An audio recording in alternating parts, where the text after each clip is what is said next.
Hello, everyone, and welcome back to another episode of the Sarcasm City.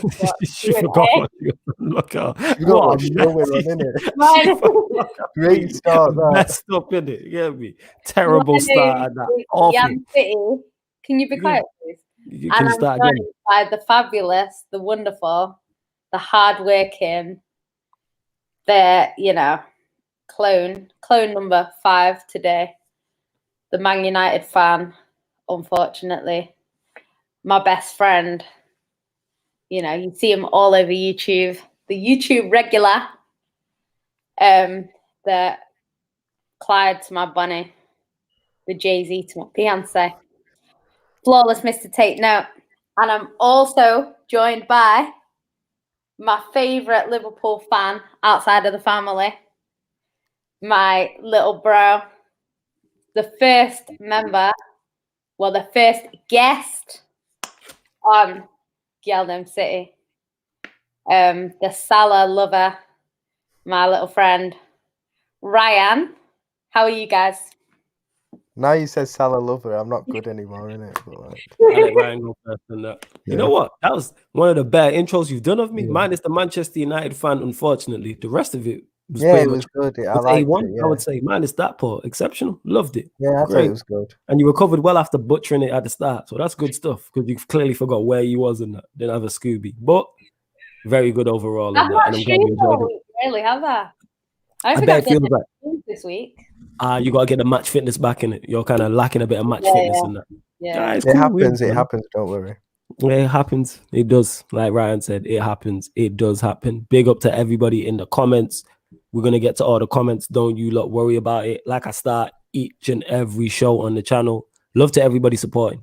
Like I said, it's mad how every day we are here. I see you lot hearing it. It's mad. Like you lot are here more than me. You know what I'm saying in that? I'm starting to think you lot got clones because you lot are always here supporting heavily and it's much, much appreciated. You already know what to do if you're watching on the Twitter via the Periscope. Make sure you retweet the tweet, like the tweet, follow myself, Ryan, and Yan City across all platforms. We're all tagged in the tweet.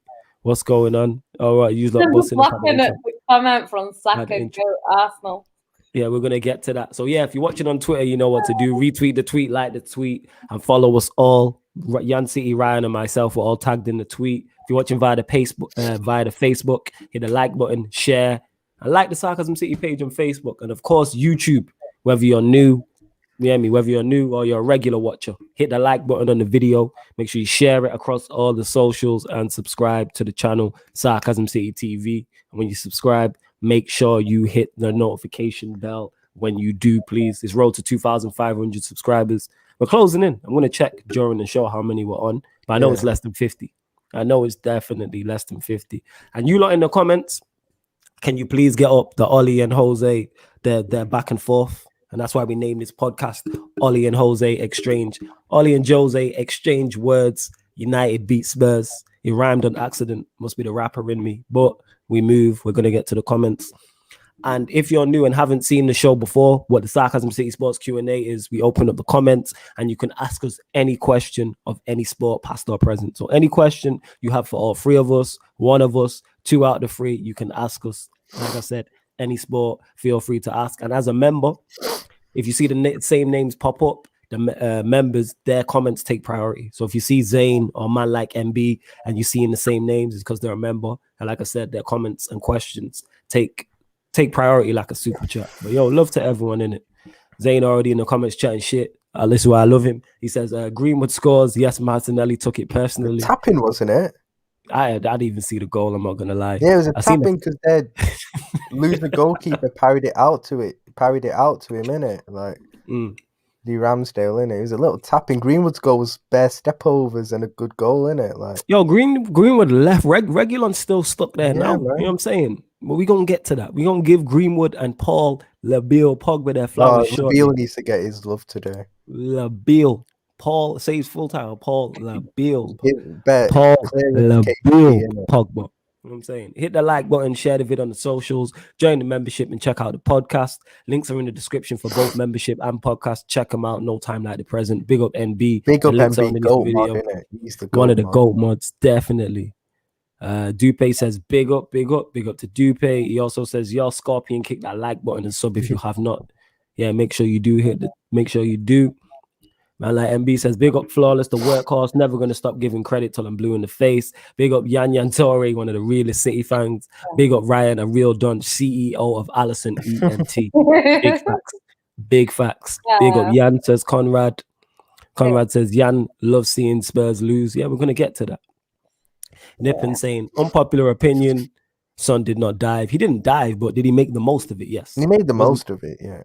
And I can't criticize him for it. It's embarrassing when it's not your team. I'm a big hypocrite. That's my player and the goal gets ruled out. I'm saying, yeah, praise to you. If Lapilla had done that, you wouldn't be in that game. It was quite embarrassing, to be honest. What was the second? The Bruno where he went down like he'd got shot in the leg. Oh, when he's clutching his ankle. But yeah, that was very dramatic as well, to be fair. Hey, leave Bruno alone. Big up Saka. It's what it is, isn't it? Big up Dupe says, yes, the blazing fabulous trio. Yeah, a great trio. Saka saying, look, the history of the shit. Timothy Love says, Ollie in. Are you Ollie in, Timothy, or are you trolling? I don't know who you support. Please let me know. Jan always has great intros. That's true. It was good. I'm saying. Oh, this guy is such a prick. I'm just here for Jan. Okay, Flawless. Beard shape up. I see you if I'm ready for radio tomorrow. See, this is how much you don't care because I got this beard shape up like 10 days ago, but we move. I'm in it. Like, where's the love stroke we supposed to be, boy? And you're only noticing it now. Big up stroke. Yeah, whatever in it. Big up stroke. Yeah, stroking. Yeah, whatever in it. Don't hate. I'm definitely gonna hate because I'm not hating because he said I'm just here for Jan. I don't care about all that. That's between you two. It's my beard shape up that he didn't notice, and he's seen me.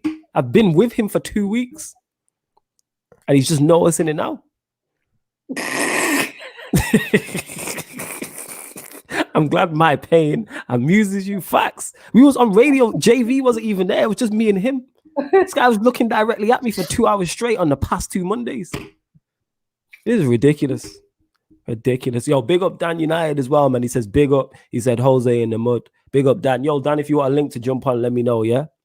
And make sure you lot subscribe to his channel. He's always doing different content, skills, the whole nine, etc., etc. Dupe saying, come on, City. Corey saying, big up everyone inside. Smash the like button, people. Yes. Devante saying, looking like you're going to have to choose between bottling the league or winning the Champions League. Now you was hypothetical, lol. Yo, Devante is a great troll, you know. He's a great troll. You know what's funny? Do you know what's funny, though? Like, it's mad. If Wallace is being it's this guy. It's one of them things, though. It's like, it was always going to happen if we didn't win yesterday. And, like, it was always going to be said, like, oh, you can't win both. But, like, obviously, like, that Dortmund game is a must-win on Wednesday. Dortmund are unbeaten at home since 2019. So it's not going to be an easy game. Pep has to put his strongest team out against them. I think if the Leeds game went differently and we went 2-0 down, I think he would bring De Bruyne on. But the way that it went, I think Pep just assumed that they'd get the winner because it was a very one-sided game. If anyone watched it, that's the most one-sided game I've seen from City this season. Like, they should have. What Leeds? Yeah. They had two. I think they went into our half twice and scored both times. Like, or they went in about 3 or 4 times. They scored twice. So it was one of them. But on another day, City win that easily, and people are talking about, they rested players? Do you know what I mean?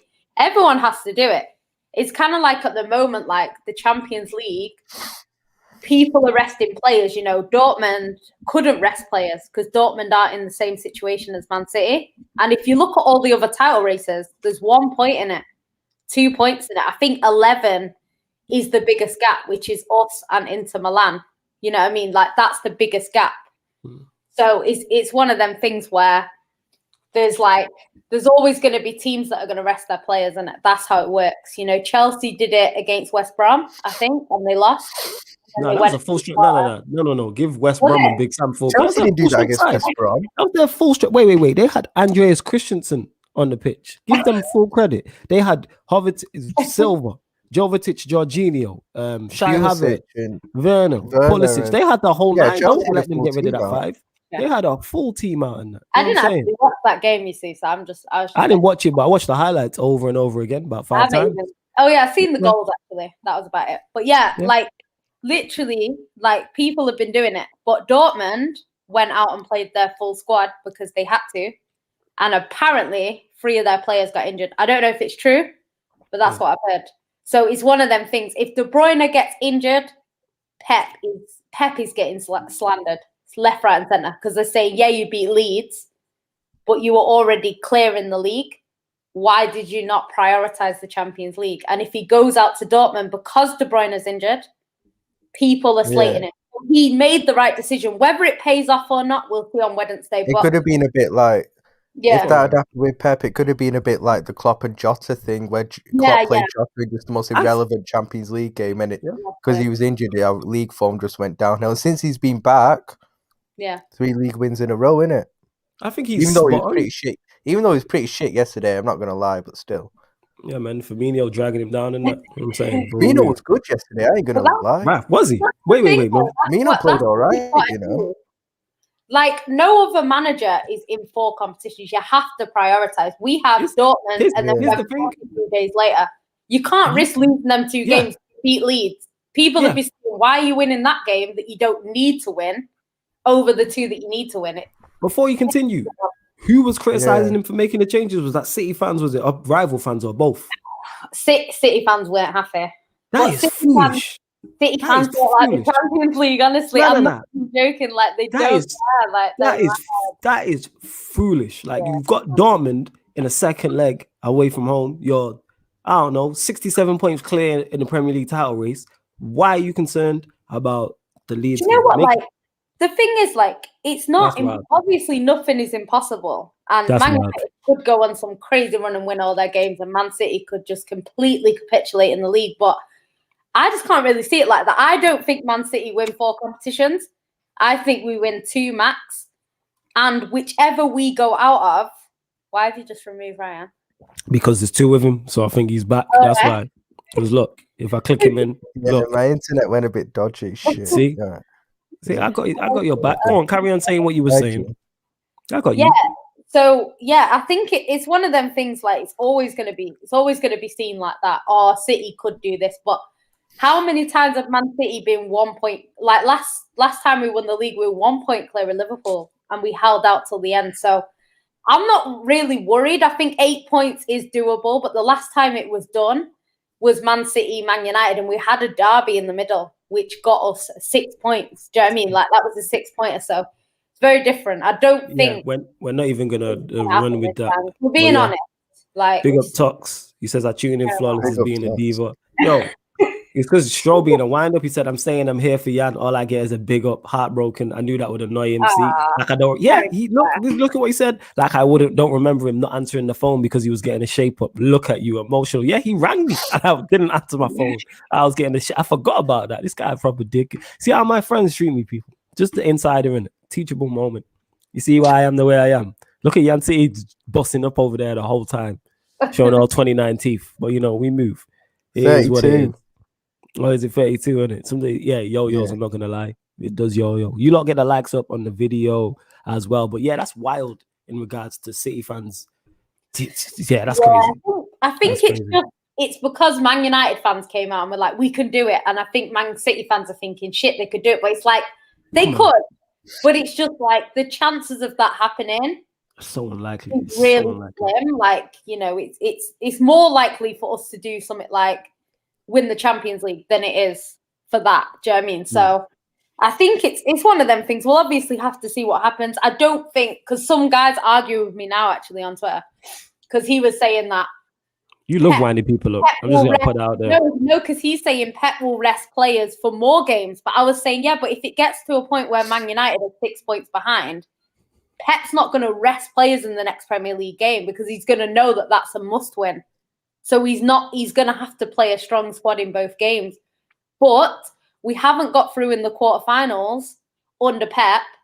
The Champions League game against Dortmund is the current biggest game. And we then have Chelsea 3 days later in the FA Cup. So that Leeds game made the most sense. The same way the Aston Villa game, which is in between Chelsea and Spurs, that's another game that I don't know whether he'll go full strength. The problem is if we don't win that game, it puts us in a bit of a vulnerable position. So he's going to have to go strong for that one now because they didn't get over the line against Leeds.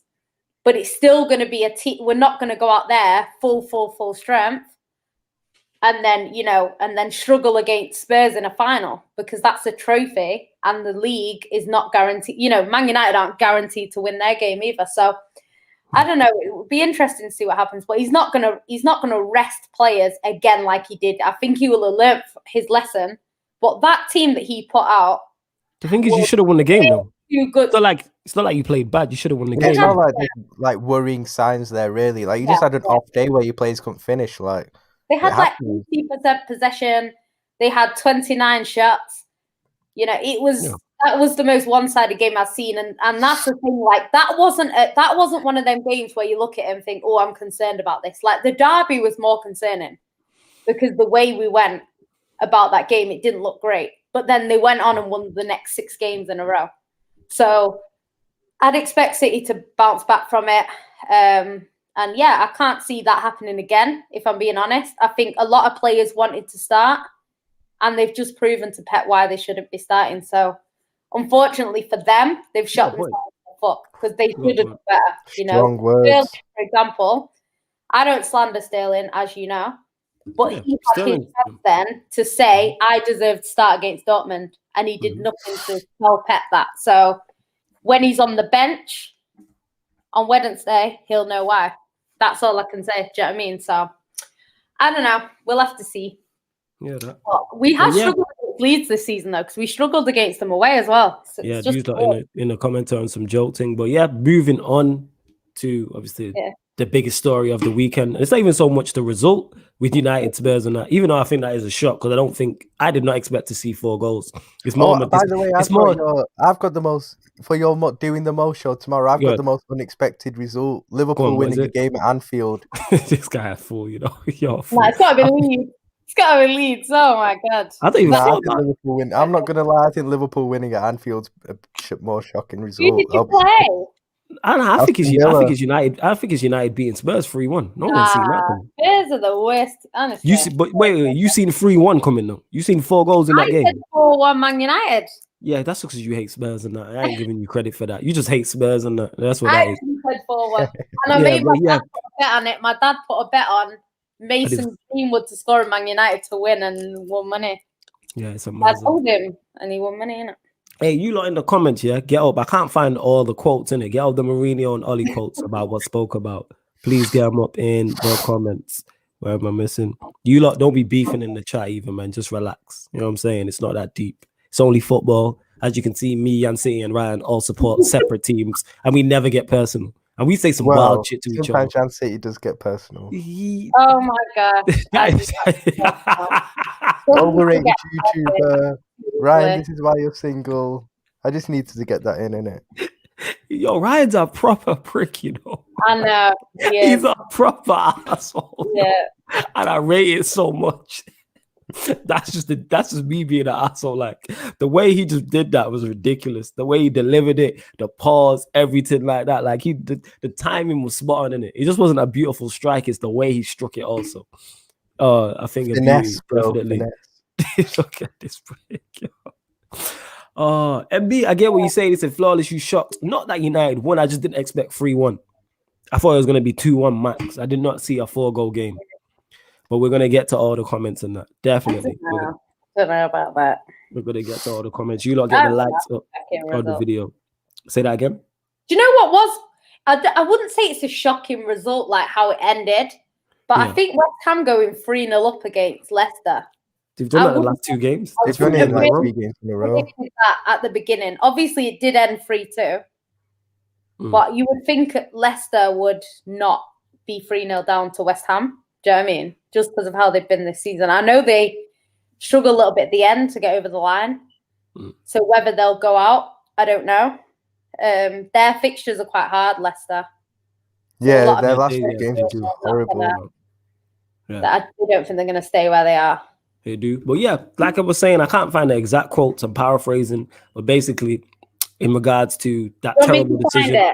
Can you please do? Yes. Can you find the quotes? Because I could not find the quotes. Is it the thingy one? Mourinho, Ollie. I've got the whole Mourinho Yeah. talking about the trophies thing, which we're going to get into. And here's this Let me thing. Let me address this while we're on here. And this is me saying this as a Manchester United fan who's not seen my team win a major trophy since 2015. And when I say major trophies, I'm talking Premier League and Champions League. This whole trophies are for egos is absolute nonsense. The whole reason why you spend the amount of money you do, you get all the players in you do, etc., is to win every single trophy. The trophies take priorities, yes. So, of course, the Carabao Cup is not the same as the Premier League, but you still go into all competitions to win it. You play 38 games a season to win 38 games. You go into the Champions League or the Europa League to win it. Bless you. You go into the FA Cup to win it. You know what I'm saying? You go into the Carabao Cup to, you even go to the Club World Championship to win it. That's the thing, though. This whole trophies are for eat, like only that's a loser's mentality. Bless you again. That's a loser's mentality. Tell me I'm lying, Ryan. It's mad. Especially at a club like United. Do you know what people do? It's like I've never understood it because, like, obviously, say for example, Man United under Fergie, right? Yeah. Man United under Fergie, Liverpool under Klopp, City under Pep. These sorts of teams, right? You go into every, like you say, you go into every competition to win the competition, right? Yeah. You might, like you say, prioritize. So you might have Champions League game and the Carabao Cup game. You're obviously going to prioritize the Champions League over the Carabao Cup because you're more likely to win it. Yeah. So it's one of them things you are going to prioritize that. That being said, if it's a Champions League second leg and you're 2-0 up, but the Carabao Cup is the Carabao Cup final, you're going to prioritize the Carabao Cup final. Exactly. Because you can win a trophy over the second leg that you're already sort of leading in, you know, because you wouldn't expect to get overturned. So it's one of them things, like, people do stuff like that. What I never understand is when you get clubs who haven't won a trophy or haven't won a trophy for a while saying, oh, I don't want the Carabao Cup. Yeah, that's wild. Okay, fair enough. You don't want the Carabao Cup, but what are you going to win instead? Because if it's nothing, why don't you want the Carabao Cup? Like, to me, this season, if Man City players came out and said, we're not fussed about the Carabao Cup, I get that. They've won it the last 3 years in a row. They've got other trophies that they will see as a priority. So even though I wouldn't like it, I wouldn't want to hear any of our players come out and say, we're not bothered about the Carabao Cup. It's one of them things where I wouldn't be too mad at them if they said, look, that's not our priority this season. Do you know what I mean? But it's just wild. Like, you get people going, City is shit, they win the Carabao Cup. But it's like, yeah, but we don't just win the Carabao Cup. If we just win the Carabao Cup, then I get it. But it's like, that's not our main aim. That's something that we want as part of a collection of trophies. Obviously, last season we didn't have a good season. We only ended up with the Carabao Cup. So it's like, that wasn't seen as a good season for City. Because it's not, because your expectation level is different. If your expectation is to win the Premier League and Champions League, and that's what City is striving for, Liverpool, if you just win a Carabao Cup, that's poor. If Burnley win a Carabao Cup, that's an incredible season for them. Yeah. Any team in the bottom half, that's an incredible. If Leeds come up or someone or Brighton and win a League Cup, not only does Ryan friggin' absolutely lose his mind if Brighton win a trophy, but secondly, that's an incredible season for them. If Manchester United just win a Carabao Cup, no. I'm saying, but people act like it's one for all, and I don't know where it came from. I don't know if it's in the social media era all of a sudden that trophies don't matter. Like, to me, that's wild. That's the whole point of playing football.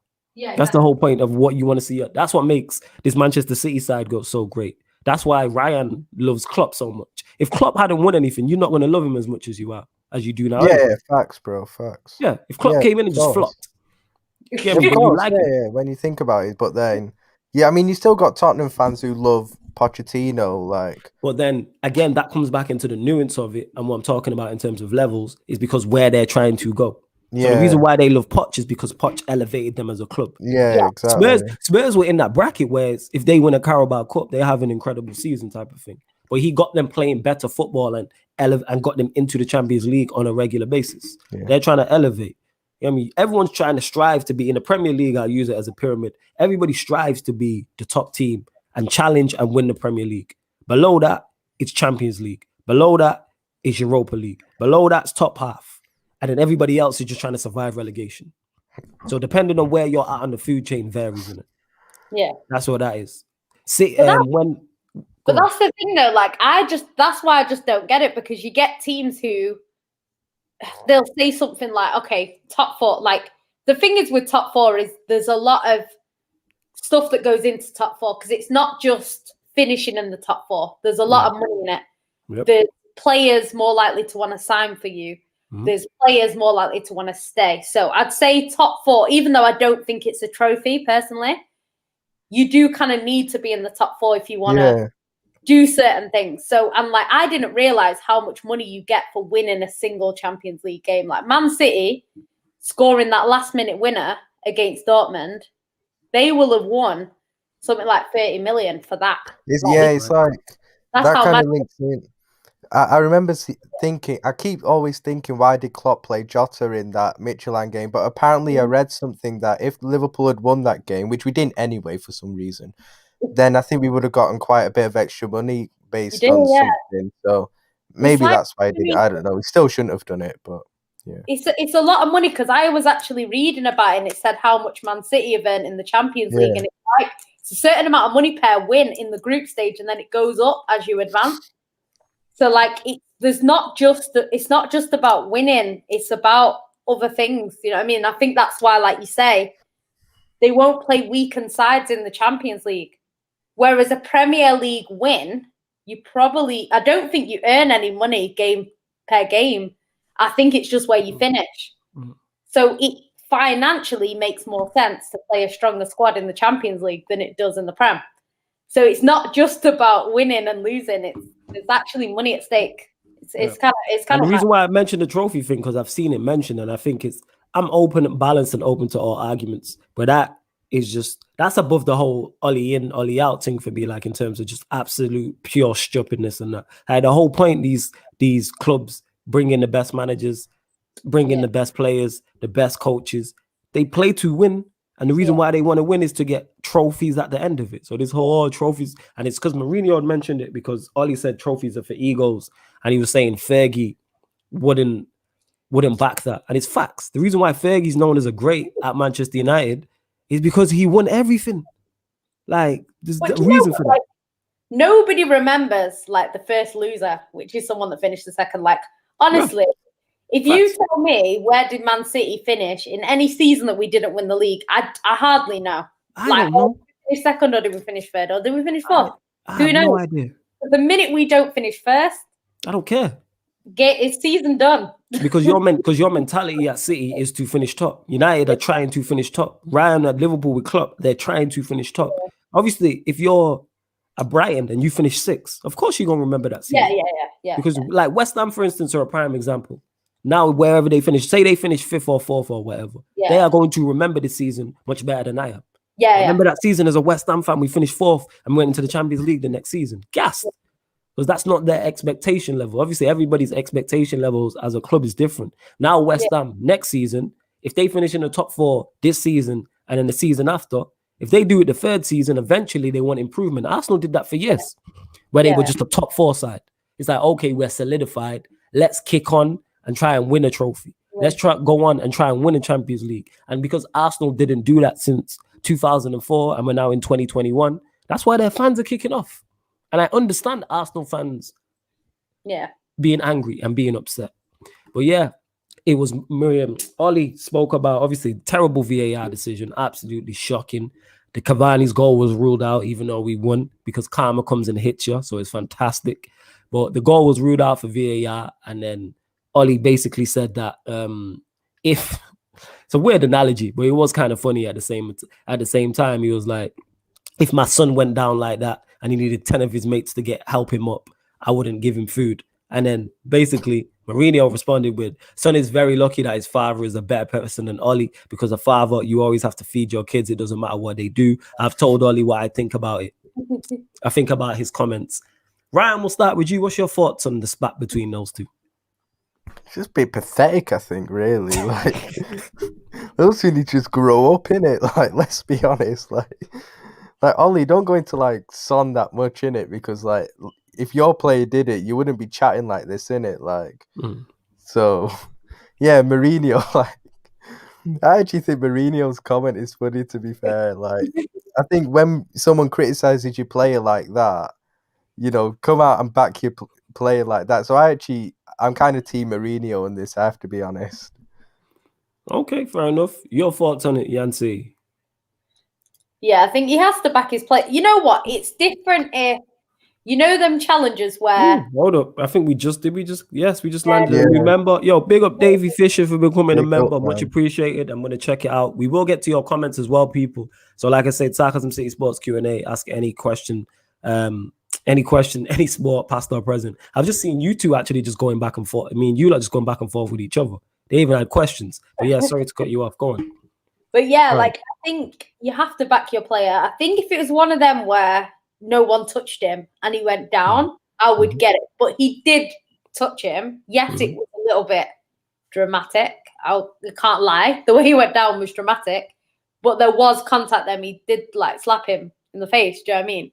So even though I don't personally think it was like one of them where they should rule out the goal because of that, it is one of them things where, you know, if that happens in the box and Bruno goes down and you get a penalty, like Ryan says, Ollie's not coming out and saying it's soft.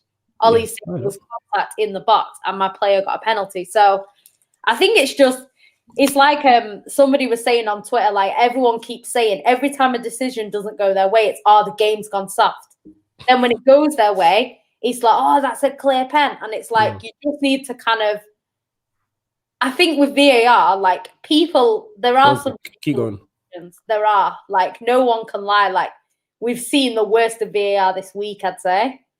You know, like, there's been so much happening this week where you could even pinpoint and say, look, VAR is shit because of this.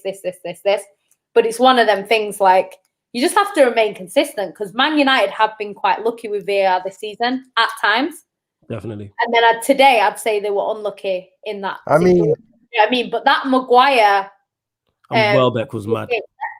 Welbeck, Yeah. that one, That's mad. that was a clear pen. So you've just got to see it kind of like that. And Man City, like, we've had one decision like go against us, and I mean, the fact that with Ollie making the fact that with Ollie making those comments, I mean, you won at the end of the day. Like, chill out, innit? Like, Ollie, like, you won at the end of the day. Like, who cares about it now, really? Like, you won, you got the 3 points. Just be happy about that, innit? Instead of just moaning about Son.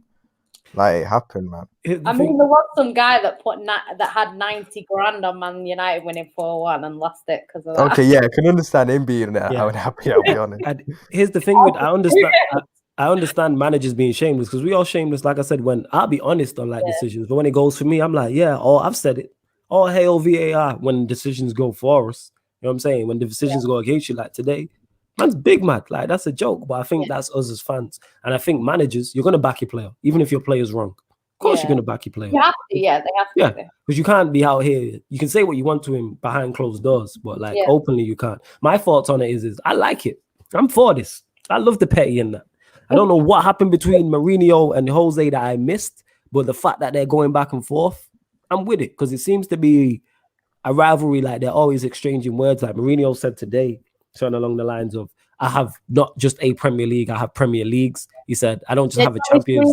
I've got it. Yeah, sorry. Yeah. Thank you. Go on. Can I just say before we get onto this about Bellingham, because he blew the whistle before Bellingham put it in the net, they couldn't review the goal. Because that goal getting this loud was a joke. I can't believe that. No. I know it's a joke, but that's how the rules are for VAR. And that shows you how fucked up the rules are. In that. Yeah.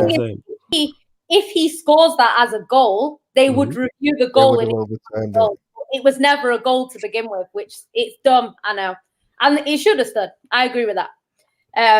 But it's just because of the way VAR is, and this is what people complain about. It's the same with Van Dijk. Because it was offside or whatever, it's not foul. It's just VAR is a bit dodgy, if we're being honest.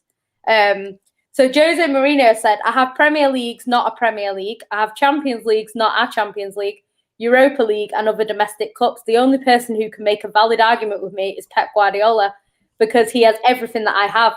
Not a person with only 3 points in his name, but with no history of trophies. That's harsh. That, like, I know it's true, but it's harsh. See that, but the way he's saying that, what he's saying is true. I'm not going to dispute that. Yeah. That lets me know that there's something more to that. You know what I'm saying? And that's not just we know Mourinho is hella petty when he loses. We know what Mourinho's like. Like, it's not a shock. But that when you start attacking a manager's CV, we've seen him do it before. He did it with Conte when he was Manchester United manager. That type of thing. I love it. I'm all for that because if I'm a manager, I'm talking that shit. What have you won?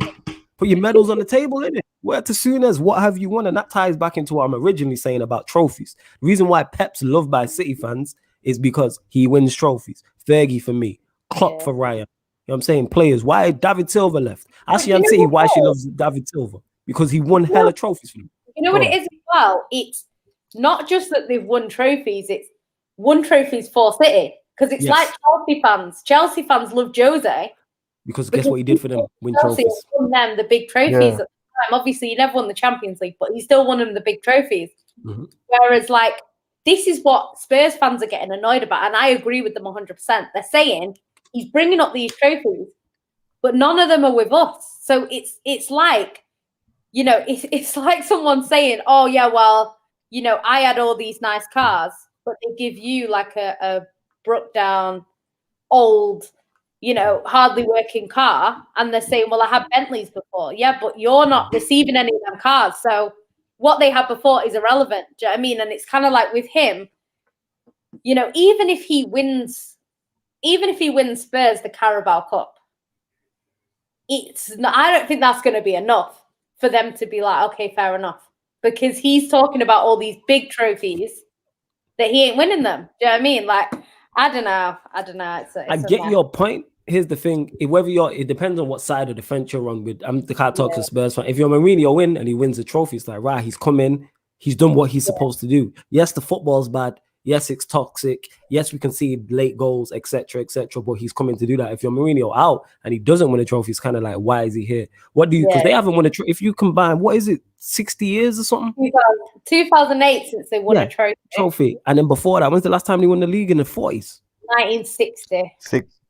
So that's before our parents' generation and shit. You know what I'm saying? Like, my mum hasn't seen him win. My dad has. My dad was like our grandparents were young last time they did that. You know what I'm saying? Like, that goes to show how how long ago it was. So yeah, it's one of them. And this is what I love. Jeremiah says Poch ain't winning shit. But then you back Ollie, who doesn't win anything. Watch Poch win the Champions League this season now, he said. No. I just want to establish this. So you'll get onto me. For it, if we're being honest. You'll get onto me for rating Poch, but then say he ain't winning shit. But then back Ollie, who's not won anything. Make it make sense. Because I've already said, if Poch doesn't do anything at PSG, I called it wrong. And I'm going to jump off the Poch train. If he doesn't win the Champions... Jeremiah, please do not come into the comments saying he's won 2 back-to-back Norwegian leagues or whatever it is, because that doesn't count in it. Like, really, hey, if we're bringing in Norwegian leagues, I'm bringing in what I win on Football Manager and that. Yeah. That counts in it. I've won hella quadruples and all across the way. I swear, England, Spain, Italy. Have I been Germany? I need to load it back up. But yeah, the main ones in it: Italy, Spain, England, in it. I won hella quadruples. Man like NB, Ollie has the award for Cardiff's worst ever manager. Cardiff fans literally hate him. There we go. Like, they actually despise him. Yes, that's my whole point. That is my whole point. But yeah, what, I don't know. It's just one of them things, isn't it? It's always the case. It's like when like people were saying, "Oh, Ollie is better than Pep because he's beat him 3 times," but it's like Pep beat him once, and the one time that Pep beat him, he went to a cup final and won it, I think, and then the second time he got to a cup final. So it's like when Pep beats him, he progresses. When Ollie beat Pep, didn't really do much. Like, if you come back and win this league, you could argue that maybe them points against Man City count for something. Won you the league, do you know what I mean? But even then, Man City would have to actually bottle it. So even though it would be, okay, them points, blah, blah, blah, it would still be like, Pep would have to get something really wrong as well, if you know what I mean. So it wouldn't be directly related. Yeah. You know, like in the 2012 title race where, you know, in the other title race where, like, Mancini beat Fergie right near the end, and then he went on to win it. Like, that's a little bit different. It counts because it counts for something. And that's my thing is you can win battles all you want. What did you do in the war?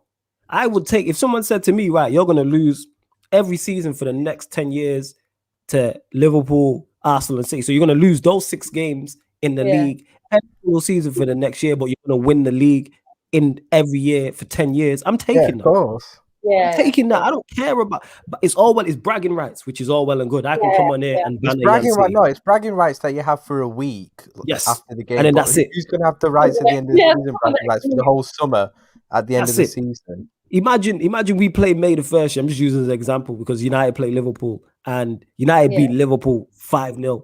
But Liverpool go on to win the Premier League and the Champions League in that same year. Am I going to banter him about us 5-0? Or is he going to say, right, we won 2 trophies? You know what I'm saying? I can't banter Yan City. In the comments, you'd be surprised if people saying Ole is better than Pep. Trust me, after that Derby day, there were people saying that. People... And Paco, I don't have an agenda. I just don't rate the man, innit? It's not an agenda. I just don't rate him. And you've been here long enough to know why I don't rate him. I've spoke on it. Different. This is a good question I want to get to. Do you rate Poch if he wins the Champions League or not league? Yes. Yes. Because we rated Zidane when he did that. Of course. Yeah, League One is not their priority. They win it every year. That's not a priority. Do I look at him? Does it take a little bit of gloss off it? If he doesn't, yeah, but it still solidifies him winning the Champions League. I don't think it takes gloss of it. Big up Bradley in the comments. I love Bradley. What's Bradley saying in that? Is Bradley out here wilding? Yeah, is it crack? Is it crack? Yeah. Is it crack? It's mad. Today why he's funny. It's mad. Yo, people on Twitter, football philosophy. People on Twitter be wilding in it. You know what I'm saying? People were saying that. You know who is better than Pep? Graham Potter. Yeah, right. My question for the Ole sexuals: if Ole loses his job, what club hires him? No club in the country. Probably Mulder again, isn't it? He's gonna have the league wrapped up by the time you play Brian anyway. I'm saying you lot continue to get your questions in, but it's mad, yeah, man. Do you know what? It's one of them. It just depends what happens because it's like our games, our fixtures. Because someone said it the other day, we've got 6 games left. Realistically, we need to win 3 to win the league. Realistically, and 3 of our games are Aston Villa, Brighton, Everton, Newcastle. We got Chelsea. And then who's the last one? Crystal Palace. So it's like if we win 3 out of them games, we should win the league. So even if we beat Newcastle, Brighton, and Crystal Palace, we should win the league. Even that's if we providing Man United win every game as well. That's what I'm saying. That's what I'm saying. So I'm not saying it's 100% done because it's not mathematically done, but I'd be very surprised if Man City don't beat 3 out of them 6. Like I would. The leagues, I've said this. Even if you drop points in your next game and we win, I don't even know what the points difference is. The league. I've been saying this for the longest of the leagues. I'm not saying how it is. Liverpool clearly, like that. That's not. It's not like because people are saying United will beat us. United will beat us. We never win at that dump. Hey, it's not Anfield fam, it's at OT, but go on. Yeah, exactly. We never win at that dump. Yeah, that's what I'm saying, and you're clearly mistaken in that. Better than their home record this season. Yeah, home form's terrible, isn't it? Spurs never win at Old Trafford either. That's true, to be fair. That gives me hope, innit? They never win there. Man City normally win there. We didn't win there this season. So but you didn't try to win that game. Yeah, man fell asleep during that. Lord of mercy, that was awful. I remember how mad City was after that game. I think I was mad too because I'm like, yo, man, this shit just full of shit. It was absolutely ass cheeks. That was at the time when I thought Liverpool were going to win the league, innit? I missed that time. We're going to get on to Liverpool and the whole top 4 race and everything like that. But to everyone of why I'm Ole out and why I'm so against him, because when we put in a performance like we did in the second half, that's been there. That's the same players who have been there. We dominated the ball. We created chances. We look good going forward. We scored 3 good goals as well. Like the Greenwood goal, the way Pogba danced past Højbjerg, bounced off Dyer, played it. Greenwood span Reguilon, like somebody said, Reguilon got regulated, sent all the way back to Madrid with that drop the shoulder, bang. I'm saying in that. The pass from Greenwood as well, the header from Cavani, cold. But bro, it's I say any manager who thinks it's a good idea to play Labille in DM for all this time deserves to go to prison or something in it for crimes against football. Like crimes hell. against football, and like this comment that MB is laughing at here is a crime in that best stadium in the goddamn world. You know what I'm saying? Not just in the country, in the world. You know what I'm saying? In that. No one cares about a dump that's near me. You get me? The Asda over the road's better from it, but we move. As I was saying, that's why Mohammed, right? Oh, The thing is, I was waiting for Yan. I was saying for Yan City versus Mohammed round 265. Let's go. Ding. Because he's saying that the City haven't won the league. Don't underestimate football. But the thing is, like, it's just I don't know, because somebody said to me, City have lost 2 in the last 5, right? Which is a fact, right? But then it's like Man United have drawn 3 in the last 8. So it's like if we both match that, if Man City lose 2 out of the next 5, and Man United draw 3 or even draw 2 out of the last thing, City would still win the league. You would have to go unbeaten for the rest of the season. I think it's 37. No, it can't be 37. What was it? Something mad unbeaten anyway. Like, you remember as well that Man United also have Thursday night football as well at the moment, which could have an impact on their league form. The thing is, what a City fan was saying, which is really true, is at some point, like Man United are playing in the Europa League. So at some point, when you get further in that, the players will mentally shift importance from the league. Of course. Like Man City have done it with the Champions League already. Like they're focused on Dortmund. You could see it. Because it's the bigger, more important game. Like, say, for instance, you beat Dortmund 5-0 in the first leg, and then you needed a win against Leeds to get back to the top of the table. That game takes importance. That's just common sense. Yeah. Like, that's just how anybody would operate in that. I do on FM. You think I don't prioritize competitions? If I'm 10 points clear, which I normally am, get me by Christmas, and the Champions League's coming up, I'm like, all right, let me prioritize, play my second string in the Champions League games. You know what I'm saying? Or the group stages. What's annoying me about people is people keep saying stupid things because they keep saying, "Our City are going to bottle the league." Wait. We ain't bypassing that. What annoys me about people is people keep saying stupid things. Like, honestly, he's always got away with words. Honestly, right? People keep saying, Listen, people keep saying. No way. It's the way you smoothly said it. That's what was funny about it. And she said, "Yeah, what annoys me about people? People keep saying stupid things. Go on, I'll let you land. I just have to give you your flowers." People keep saying, "Oh, Man City are going to bottle the league." Then they're saying they're going to go out of the Champions League. Yeah. It's like if we go out of the Champions League, the focus goes back on the league, and we probably don't lose another game. Yeah. So the worst case scenario for City would be to stay in the Champions League, to prioritize it, and then lose to PSG or lose in the final. That would be the worst case because we could actually not focus on the league to focus on the Champions League. But if we go out to Dortmund, the focus comes on the FA Cup and then the Premier League and then the Carabao Cup. So I can't see Man City completely bottling everything. They'll just prioritize what is the most important based on how far we get. Do you know what I mean? But like I said, I think you've got the quadruple in the bag. I ain't gonna lie. All right, I don't know why you putting out this negative energy on shows and that. Yo, hella negative. Relax. Could be negative for you. I don't personally give a shit in it, but like you should care, fam. Why? You should definitely care. You shouldn't want any team to be successful, any English team that's not your own to be successful in Europe. I don't want Liverpool under Atlantis to be successful. To win the quadruple, but I wouldn't lose any sleep if they did. Yeah, it would annoy me. What happens when Salah comes back and wins the second leg 2-0? And then you have to get a Salah tattoo. Salah ain't doing shit that game, man. We're out anyway. We're right. By the way, we're out of the Champions League. Let's go into it. If we somehow get through, I'm going to be chatting the most smoke on the Q&A that night. In fact, I shouldn't even come on in it because I can't cope. Ryan is ready, you know. I'm going to be waved everything. I shouldn't even come on the Q&A that night if that happens. Definitely. I'd probably get the channel taken down or something. You know what? That's the only silver lining if views go through is you on the Q&A. That's the legit only silver line. I want you to go out. I'm going to be wearing 2 Liverpool shirts, Liverpool cap, everything, bro. I'm going to be acting like we've won Champions League. I'm going to be wearing a full kit, bro. I don't care, innit? Mohammed, right? Mohammed. Oh, here we go. Mohammed versus Yan City round 278.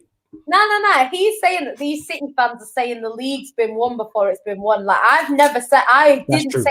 In your defense, that's true. I would expect Man City to win the league, and evidence and past, previous everything has shown that Man City would win it from this point. So it would be a shock if Man City don't win it. I'm not saying it's completely done, but it would be more surprising for Man City not to win it than for Man City to win it, basically. That would be more surprising. Do you know what I mean? You know, good questions. Flawless, if Zidane wins the Champions League, is he then the GOAT manager? To me, no, because my metric's different. But if he does win the Champions League again this season, it raises him up in my level. Because not only has he gone on to win it again, he's done it without Ronaldo. And I'm like, okay, you're clearly better than what we expected. So it's like, yes, he would he go down as my GOAT? To me, you first and foremost, as a GOAT, you gotta have longevity in it. That's me though. That's just my personal thing. Like you can't have what is it? Did you say 4 Champions League in 6 years? You can't have 6 good years and then putting you in GOAT conversations with a Pep who's had 15 years, a Mourinho who had 10 years, a Fergie who had 26 years, Ancelotti who is still going now, who's been pretty much managing at the top level my entire life. So that's just me though. You know what I'm saying? I'm not quick to crown the next guy GOAT. People like, I'm not saying you're saying this as Paco, is the greatest of all time. So if you've had 6 good years and a man's had 26, or if you had 6 good years and a man's had 10, I can't put you with that man 10 who's had 10 because you might fall off. People forget this. Look at Mourinho from 2003 to 2010. That's one of the best 7-year stretches I've ever seen in football. Look at him now. Yeah. But if someone would have told me 11 years ago in 2010, Mourinho's going to fall off, be managing Spurs, no longer in conversations for leagues or Champions Leagues, and for the first time in the season 20 to 2020, this first time in the season 20 to 21, he'll lose 10 Premier League games in his managerial career. I would have looked at you like he was crazy. Yeah. So you could fall off quick. Zidane could fall off. You know what I'm saying? Zidane could win the Champions League this year, and then he never wins anything again. Do you think if he because if he obviously at Real Madrid he's won everything. You know, he's literally won everything, I think, there. So the only thing I think he's missing is a Copa del Rey. I don't think he's won Copa del Rey. Okay, so I don't think so. I'm going to check now. But yeah, like if say he wins the Copa del Rey next year, say he stays another year and wins that, and he wins the Champions League again or whatever. Like he might. Do you think he'll go abroad and like try somewhere else? Do you think he'll do what Pep did, or do you think he'll stay? I think he stays there and tries to build his legacy. Like we're talking about, I think he tries to go and win more. If you win 4 Champions Leagues in 6 years, clearly something is working at this club. Yeah, clearly something is going right. So he's like, all right, do it this year. What's interesting though? Do you know what's interesting? I was looking at something today on, I think it was on Twitter, and there was Madrid fans, and they were saying that they were angry at him because his tactics weren't working. And then he changed it, and now they're like, we'll give him credit because he's changed it and it's now working. Yeah. So I think, because people like wanted him out at some point, and then obviously he's in the good books again now, and like he could win the league right now, because the way they just won the thingy as well. They just won El Clasico. Yeah, they just won El Clasico.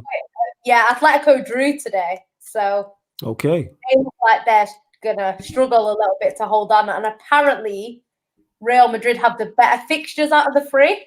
Obviously, you never know what's going to happen, but they have the easier of the 3 fixtures. Yo, Zidane is being slept on because I'm looking here. He won La Liga in 2016 to 17, and in 2019 and 20, and then he won the Champions League, obviously, about 3 times in a row. And he's won the Super Cup. Yeah, it's just the Copa del Rey is not won. That is mad still. But if Zidane continues to go at this rate, if we're having this conversation in 10 years' time, they were saying they were mad at him because of his tactics, and then he changed it because someone said Man City are the only team to knock out Real Madrid in what is it? Whenever we knocked them out last season, they said it's the first time. It must have been round the 16 or something. But it's just he's mad, like, because a lot of people were saying in the beginning he's just won the Champions League, but then he's gone and won 2 what could be 3 titles now. On top of that, I didn't know he had 2 leagues either. I didn't know. I do think Real get to the final this season. Mad, honestly. You think they beat Chelsea? I said this. I think Chelsea beat them. Well, they're already through to the semis anyway, so Mm. I think they could beat Chelsea over 2 legs. Yeah, because I think they've I got think they can. the. When I Mhm. saw them play against us, they've got the know-how, man. They know how to do it. I could Chelsea just are a tell good that. side. I know, man, but I just saw Madrid and their players, man. They got an aging team, and they'll have Ramos and Varane back for the semi-finals as well. Man, they just got it up here. They've got the experience, man. That experience is massive in these knockout games, and they've won 3 in a row, man. They can do it again. Liverpool fans are saying we'll go through because we know how to do it in the Champions League. But if anyone knows how to do it more, exactly. We were up against a team who knows probably how to do it better than us because they won it 3 in a row. Yeah, it's the team that not only did they win it 3 in a row, they've won the most in the history of football. Yeah, exactly. That's like saying, yo, we got Manchester City. Yeah, we got Manchester City in the Carabao Cup experiences on our side. No, experiences with them. You know what I'm saying? Clearly in that, because they've been here before. They won hella Carabao Cups. Football philosophy says if City don't win the Champions League, is that one of the biggest chokes if they of the don't win season? the Premier League, it's one of the biggest chokes. The Premier League, yes, because of the position they're in. In regards to the Champions League, it's all about context. So say, for instance, they play PSG or Bayern in the next round and they win the away leg 3-0. They should go through. If they then go back and lose 4-0 the next game or 5-0, that's a choke job. If they go out to PSG or Bayern and it's just a close game, no, that's not a choke because you've gone out to one of the best teams in the competition. If they did what Barcelona did at Anfield a couple of years ago, then that's one of the biggest jokes. Yeah. Yes. People's goats was choking in Liverpool, but we moved. Oh, Messi was still man of the match in that game, you know. Yeah, sure. And his team got beat 4-0. He definitely was, trust me. Yeah, sure. You know what? Like, this is the thing, though, because it's like on paper, like everyone talks about Man City have to win the Champions League, which is true. We do have to win it, but PSG, like I said, are in the same position as Man City. The only difference between PSG and Man City is that PSG actually got to a final. So they've actually got closer than us. So if, like, at the start of the season when we were predicting who would win the Champions League, I did say PSG would win it. The only reason why I changed my mind is because I thought that Bayern Munich might have too much for them. But then Lewandowski got injured. And then also Lewandowski injured. You just didn't want to see Mbappe in it. That's what it is. I said this, man. Do you see Mbappe? He was like, nah. I don't want to smoke. I do think that game is a little bit different. Like, I'm not saying Mbappe doesn't do what he does, but I think Mbappe does what he does at the other end with Haaland and Lewandowski. Do you know what I mean? Yeah. We've seen where one end Haaland is unreal, the other end Lewandowski is unreal. Like, both of them can happen in the same game. So I think, like, I don't think Man City, because if we're being honest, right, it depends as well. Because if Man City beat Dortmund, they beat PSG or Bayern Munich, and they get to the final, that's impressive. Like, I don't think you can really say that we choked because there's not going to be anyone. If you were to go out on Wednesday, that could be perceived as a choke. That's what I would say. I'd be like, that's a choke because you have not only do you have advantage, you have the better team. Therefore, like you should the way go we went out to Atletico last year was a choke. Like I think anyway. I don't think it was a choke because I wouldn't say there was a big difference between you two. No, I wouldn't. As much as I'd love to slander Liverpool, that's not a choke. Going out to Atletico Madrid in the fashion in what you did is not a choke. I think it kind of was, you know. I think what it is. I'm not saying you're saying this, Ryan. What I don't like on social media is as soon as the team loses, you bottled it. Yeah, I don't like that. Every time you lose, you bottled it. No, did City bottle it again? No, City didn't bottle it against Leeds. City had an off day. Yeah, I'm saying it happens. It's not always a you bottled it, and that's just my interpretation of it. If you have the better team with a better manager and you're playing a weaker side, you should knock them out over 2 legs. So if City go out to Dortmund, that could be more perceived as bottling it. If City go out to, and I'm using City as an example so you don't know I'm not biased. If they go out to PSG or Bayern, that's not bottling it. You've gone out to one of those sides. They beat anybody. But it's like you say, if we go and batter PSG in 1 leg, and then lose, that's different. That is bottling. It just depends on out. Because a lot of City fans are saying, like, they don't really expect us to go and batter like PSG or like Bayern Munich. But if we go out and it's close, it's like going out to a quality side. Do you know what I mean? If we bottle it, like if we go 3-0 up and then it ends 4-3, that's bottling it. So It depends, but yeah, I agree. I think a lot of people, like, everything is bottling it. Oh, they bottled this, they bottled that. Like, sometimes it's not. Sometimes the team are just better than you on the day. Do you know what I mean? Like, and that can happen. Even like the Lyon game, like, if you look at the scoreline and you actually watch the game and there was no goals involved and you said who won that game, you would never say Lyon. Like, the way we played was not that bad. Like, but because it wasn't. Was how it was, everyone says, "Oh, City bottled it." And to be fair, because we should have beaten them, I agree. And there's a bit of VAR from what I remember. No, there's a VAR thing, but that is game, them having an off day. But I can't say they choke. But should City have won that game beforehand? Yes, and on context, they should have won the game when you missing. If it was only 2 legs, City would have got through easily. I agree with that. I think so too. But I think people are always quick to be like, "Oh, you bottled it." 2 legs, definitely. Yeah. Sometimes you have an off day. Davy Fisher, who's, like I said, the latest Would you say you bottled the Tottenham return leg? Because I don't think you did personally. When you can see 1-0 down. We no, were the Tottenham. Oh yeah. Tottenham were 1-0 down to Tottenham. You know why they didn't bottle it? 3-0 down to Liverpool. To the Poch. The man knows me well, innit? We've been streaming too long. The man knows me too well. I just knew you were going to say his magic, you know. You know what game you could say we bottled more? The Monaco one, because we were 5-3 up against Monaco. Yes, that's more accurate. The Tottenham one, we were 1-0 down, and the Liverpool game, I think we were 3-1 down. So 3-0 down.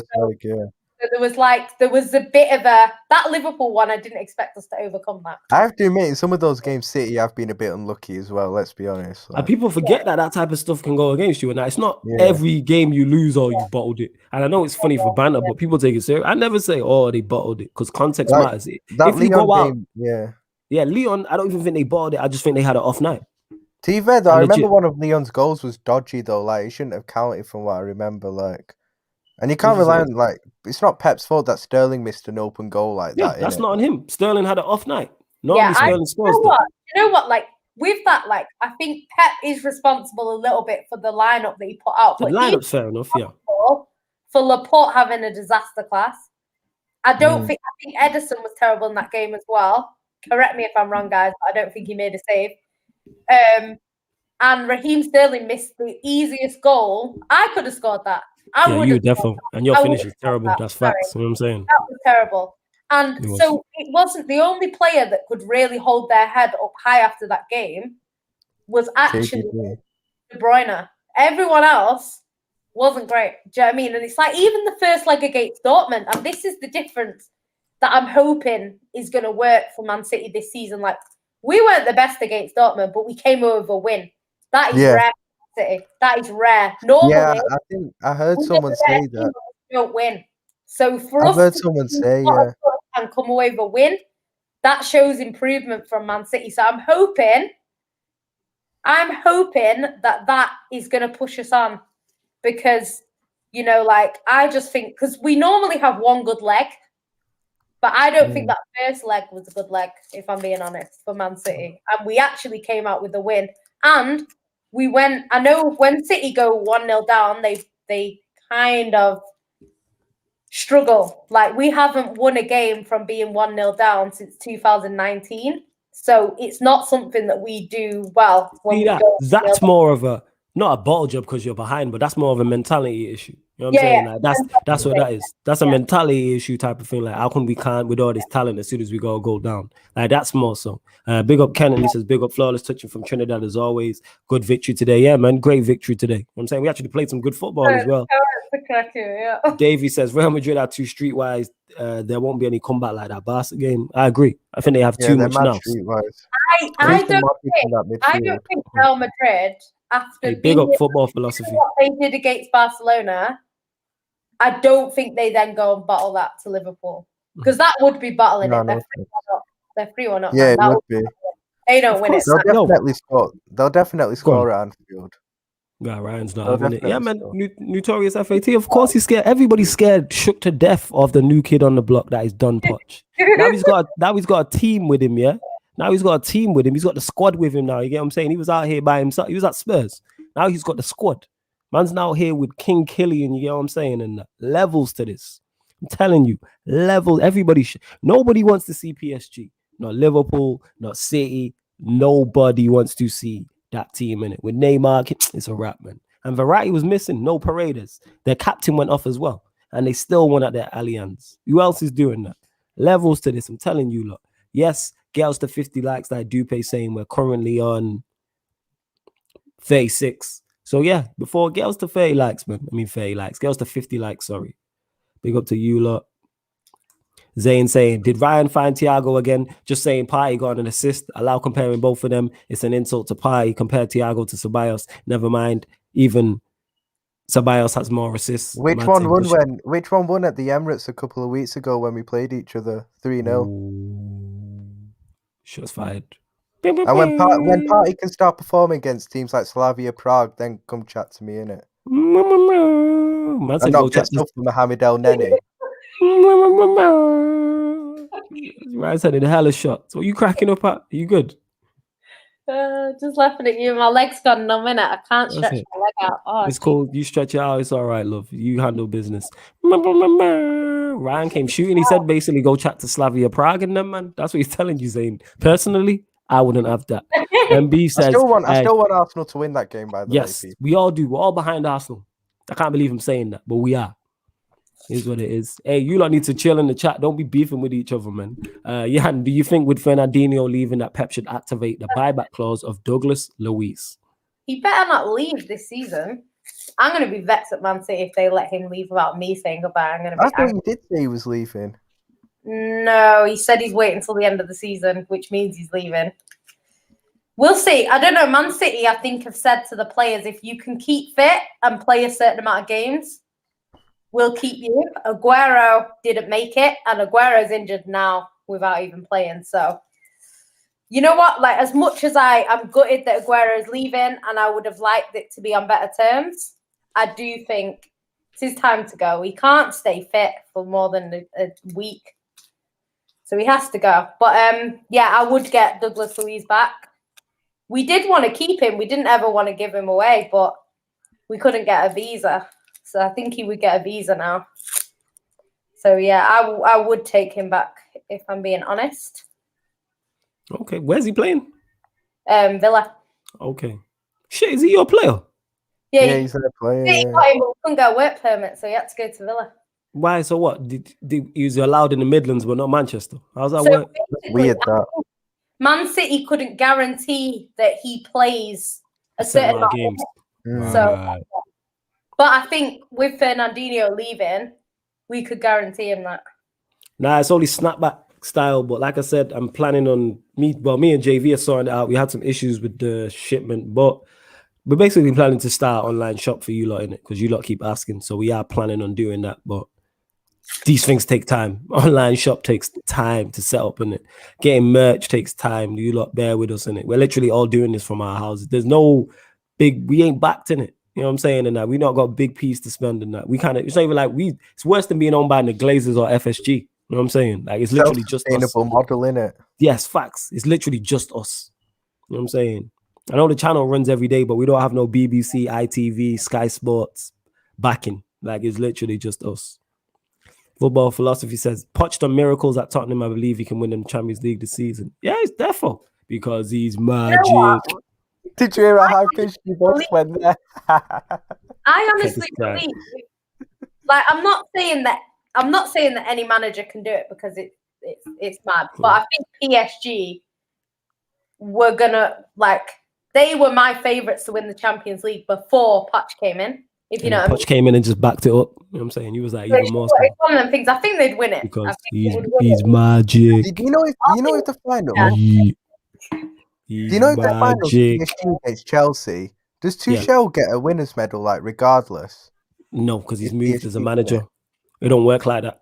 But he could technically say he's a Champions League winner no matter what because he did manage PSG in the group. Yeah, but he didn't manage them to the games. You know what I'm saying? True. They didn't go to the Camp Nou and destroy somebody's goal in one leg. They didn't go to the Allianz and walk through Bayern Munich. You know what I'm saying? And the second leg, they're gonna kill off the job.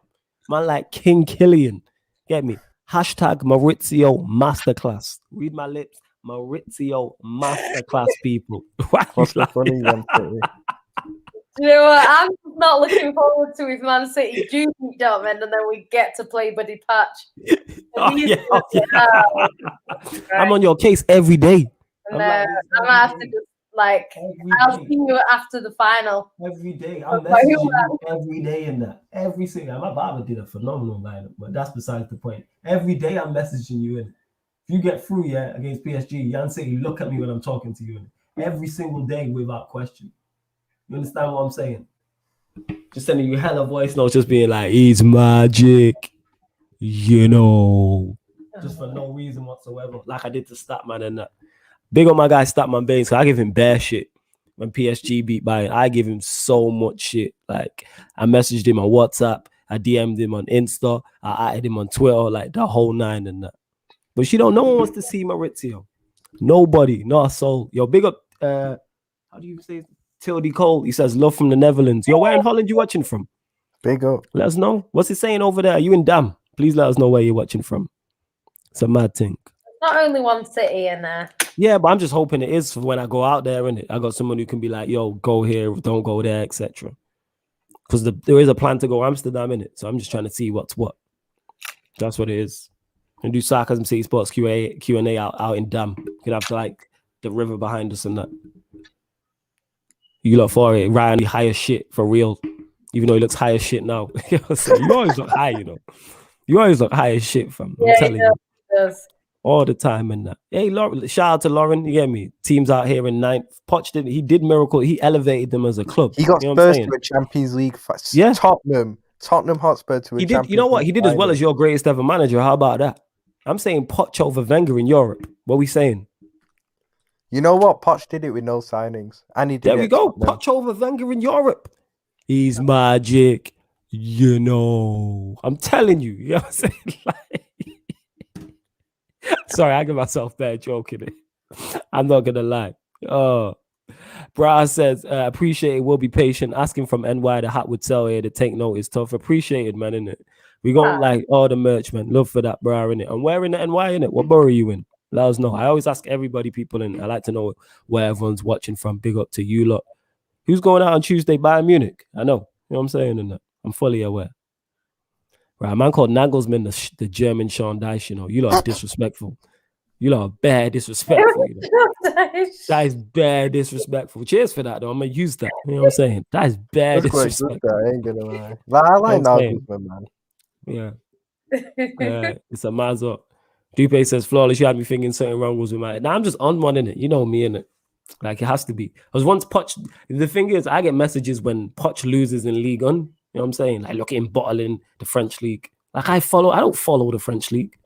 I couldn't care, innit? Soon, anyway. Say that again? That league will be done soon. Yeah, man. Poch can't do bits. Man saying Sarcasm City about to be the next G unit. Yeah, man, we out here, man. Juggernaut. You know what I'm saying? Everyone's a star. Everybody going platinum. Facts. Man, I'm saying Poch over. That's Pac. That goes Poch over Artel. Obviously, he is. Dupe is asking me a question. That goes, in it. Look at you lot with the fake accounts. It's been a minute since we got one, actually. Who is it? It was a fake Saeed, and that. It's a fake Saeed. Dupe is asking me what do I think of Ferran Torres. Oh yeah, that's Dupe. Yeah. Sorry, Dupe. Go on. I actually think that he's going to be really good next season. I think he's come in. He's obviously quite young. He started really, really well in the Champions League. Didn't play too much in the league. And, he scored. I feel a bit sorry for him because he scored and then it basically didn't mean anything. So, yeah, I think it's one of them. I think he'll be very good next season. I think he was, a good signing for us, I'd say. Yeah, do you know what? He's more clinical than some of our other players, isn't it? So that's all I can say. But I think he'll get better next season. He's just new in it. Yeah, I am. Big up Io in the comments that you just put up. What did he say? No, I'm always nervous. Now he said nervous for wedding. Oh yeah, the nervous. Big up 40 Fantasy, who's also a member. Like I said, if you see the same names popping up on the screen, people, it's because if you're a member, your comment takes priority like a super chat. Yeah, I'm saying as well that's nervous for a City League game even after they've won the league. Yeah, it's a mazza. You know what? Just like I hate Champions League, man. I really do. Like, I don't hate it as in I hate it, but I just like, you can't enjoy it. You can't enjoy it. It's I love it. I love it. Yeah, you have to love Champions League. Yeah, that intensity in the air and that, like knowing it's just all like one mistake could change it all. I'm not too bad when I'm at the game. Like, I enjoy it when I'm at the game because you get to watch players like when you like watch like Messi and he's at your home ground and you can just watch Messi and he's so quick. Yeah. Like Cristiano Ronaldo, he's just so quick. Like when you get to watch them players at home, it's good. But watching it at home on the TV, that's not for me, man. It's not for me. I would rather like just watch it at like in the stadium. You never feel nervous. I don't get nervous in the stadium. Like even that Aguero thing, I wasn't nervous. It's just weird. But at home, I don't know how people do it. You know, these people that watch it on TV all the time. I can't do it. Yeah, that's me. I love it. Like, I get what you mean. I'm less nervous at the stadium. You know what it is? It's probably more comfort because you're with 40,000 of your own. You know what I'm saying? And that you're with 20,000 of your own, so you feel more and you're singing atmosphere. Of course, there's safety in numbers. Plus, there's no signal, and no one can contact me. It's only when I get out of the game, man, that's like you get all the. That's what I'm saying. That type of shit. Dies because all the messages just kill my phone, and then it's like, oh. I always get behind the players at the game as well. Like when Salah does dumb shit at the stadium, I'm there like backing him still in it. Like, yeah, you're gonna be better. Let's go, Mo. You know what I'm saying? Let's go. Keep going, Mo. You're unlucky, Mo. Let's go, Mo.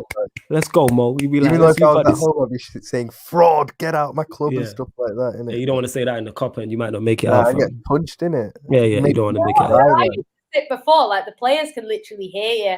If you were like, fraud, get out, they'd all be looking at you, going, "What are you saying?" Bad. I remember one time Vincent Company was sat in front of me. I think I mentioned it before. Like, I was like, I can't even sing. You should have sang his song and grabbed him. That's what I'm doing. If a United player is in front of me, I'm grabbing him and singing the song. You get me? If Poch is in front of me, what do you think I'm singing? You know what I'm saying? The whole nine. I'm singing the whole to this guy like I'm trying to serenade him. Pause. You know what I'm saying? Singing the whole. That's what I do when I go grounds. Though I sing my ass off in it. Like I'm singing from the first minute to the 90th. I love it. Like, it's awkward when they're like after that. I'm saying join in. It depends where you sit though in the stadium. Yes.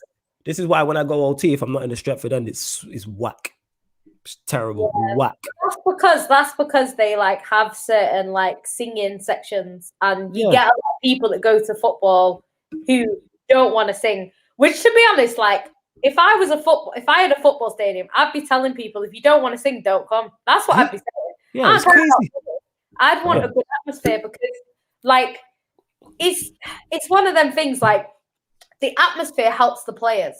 So why would you not? Like Man City fans were saying, because I went on Man City fan TV a while ago, and they were discussing like the layout of the stadium. Nice little plug there. The way it is with Man City is like we have our home fans that sing at the south stand, right? Right next to the away fans. So all the noise comes from the same part of the stadium.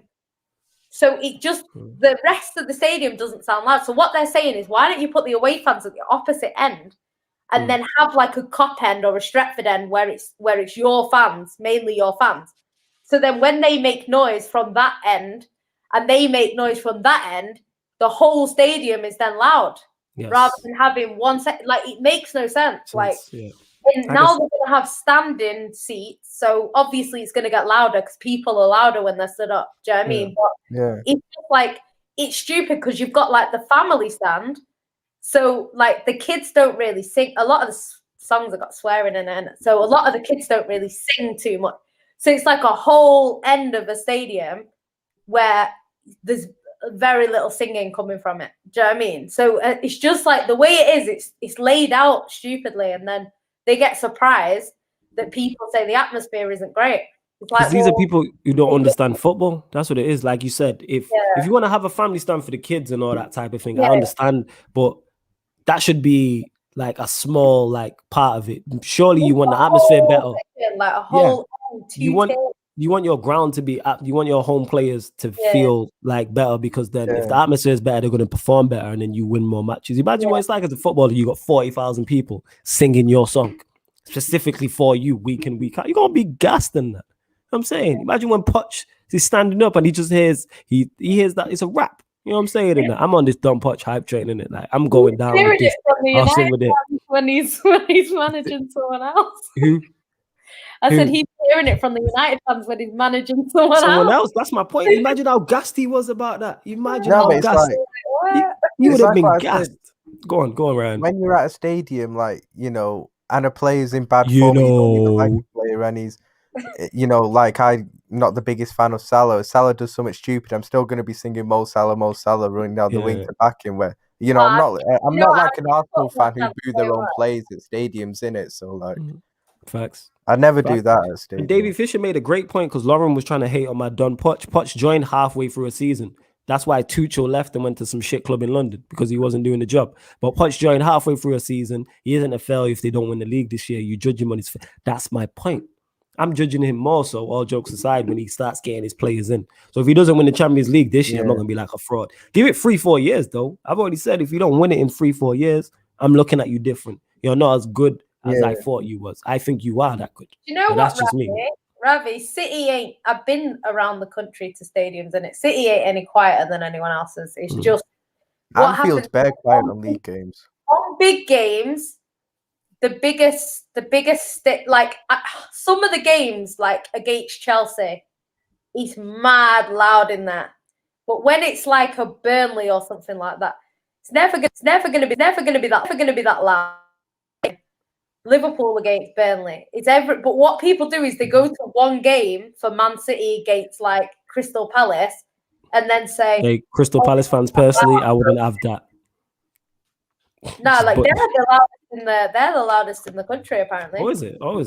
You know what, to be fair though, like I've not lived here since not in my I'm in Manchester right now, but I've not lived in my flat since they played. But apparently you can hear them from there. So it might be able to hear it, but apparently you can. Okay. So we'll have to see in it. Jupe says we'll run this. We'll start with you, Ryan. What's the best game you guys have been to in the stadium? That's you. My favorite, the Barcelona 4-0 a couple of years back in the semi-final. That won't ever get overtaken for me. I bet the atmosphere was electric. Man, it was crazy, bro. Craziness. Okay, Yancy, you and one answer. We don't need bear. Just the one answer, love. I know what you're like. Start running down. No, it depends, because if it's talking about the best game, it has to be the Aguero game because of what happened. That being said, the best game of football is Man City Monaco. Best game of football I've ever seen in my life, honestly. Okay. Yeah, Deontay split this into two. But yeah, in terms of stadium, it was one of what was the game?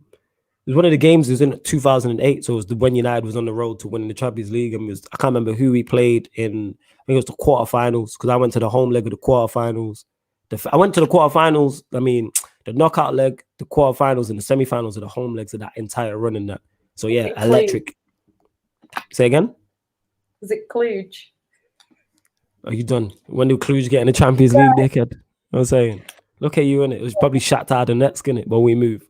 So yeah, actually, yeah, I know you do because you get him and pummel him. That be pummel him. That being said, one of the best games I've been to in terms of atmosphere, and we got battered, was 4-0 away to Everton, and even though we got beat 4-0, we was rocking. Like if you didn't know what was going on in the pitch, you would thought we was up 4-0, just shouting abuse at the Everton fans for 90 minutes. It was fantastic. Shout out Deviant because that's who I went with. I'm saying, but yeah, that was weird. You know which other game was mad as well at Anfield? Dupe's got a point with that Man City Liverpool game. That was a fantastic game of football. That 2-1. That hell of a game. That's one that in terms of the high quality from both sides, that's probably one of the highest quality games I've seen from both sides in a game. That game was mad. But I say another game at Anfield there's in the stadium that was sick for a neutral. You know, like Jan City said, the Monaco game was sick for a neutral. I'd say, do you remember, Jan, a few years ago, we beat you 4-3 in the league at Anfield where all our front three scored, and it ended your kind of unbeaten running. That was a mad game as well, I remember being there. Madness. That was a crazy game.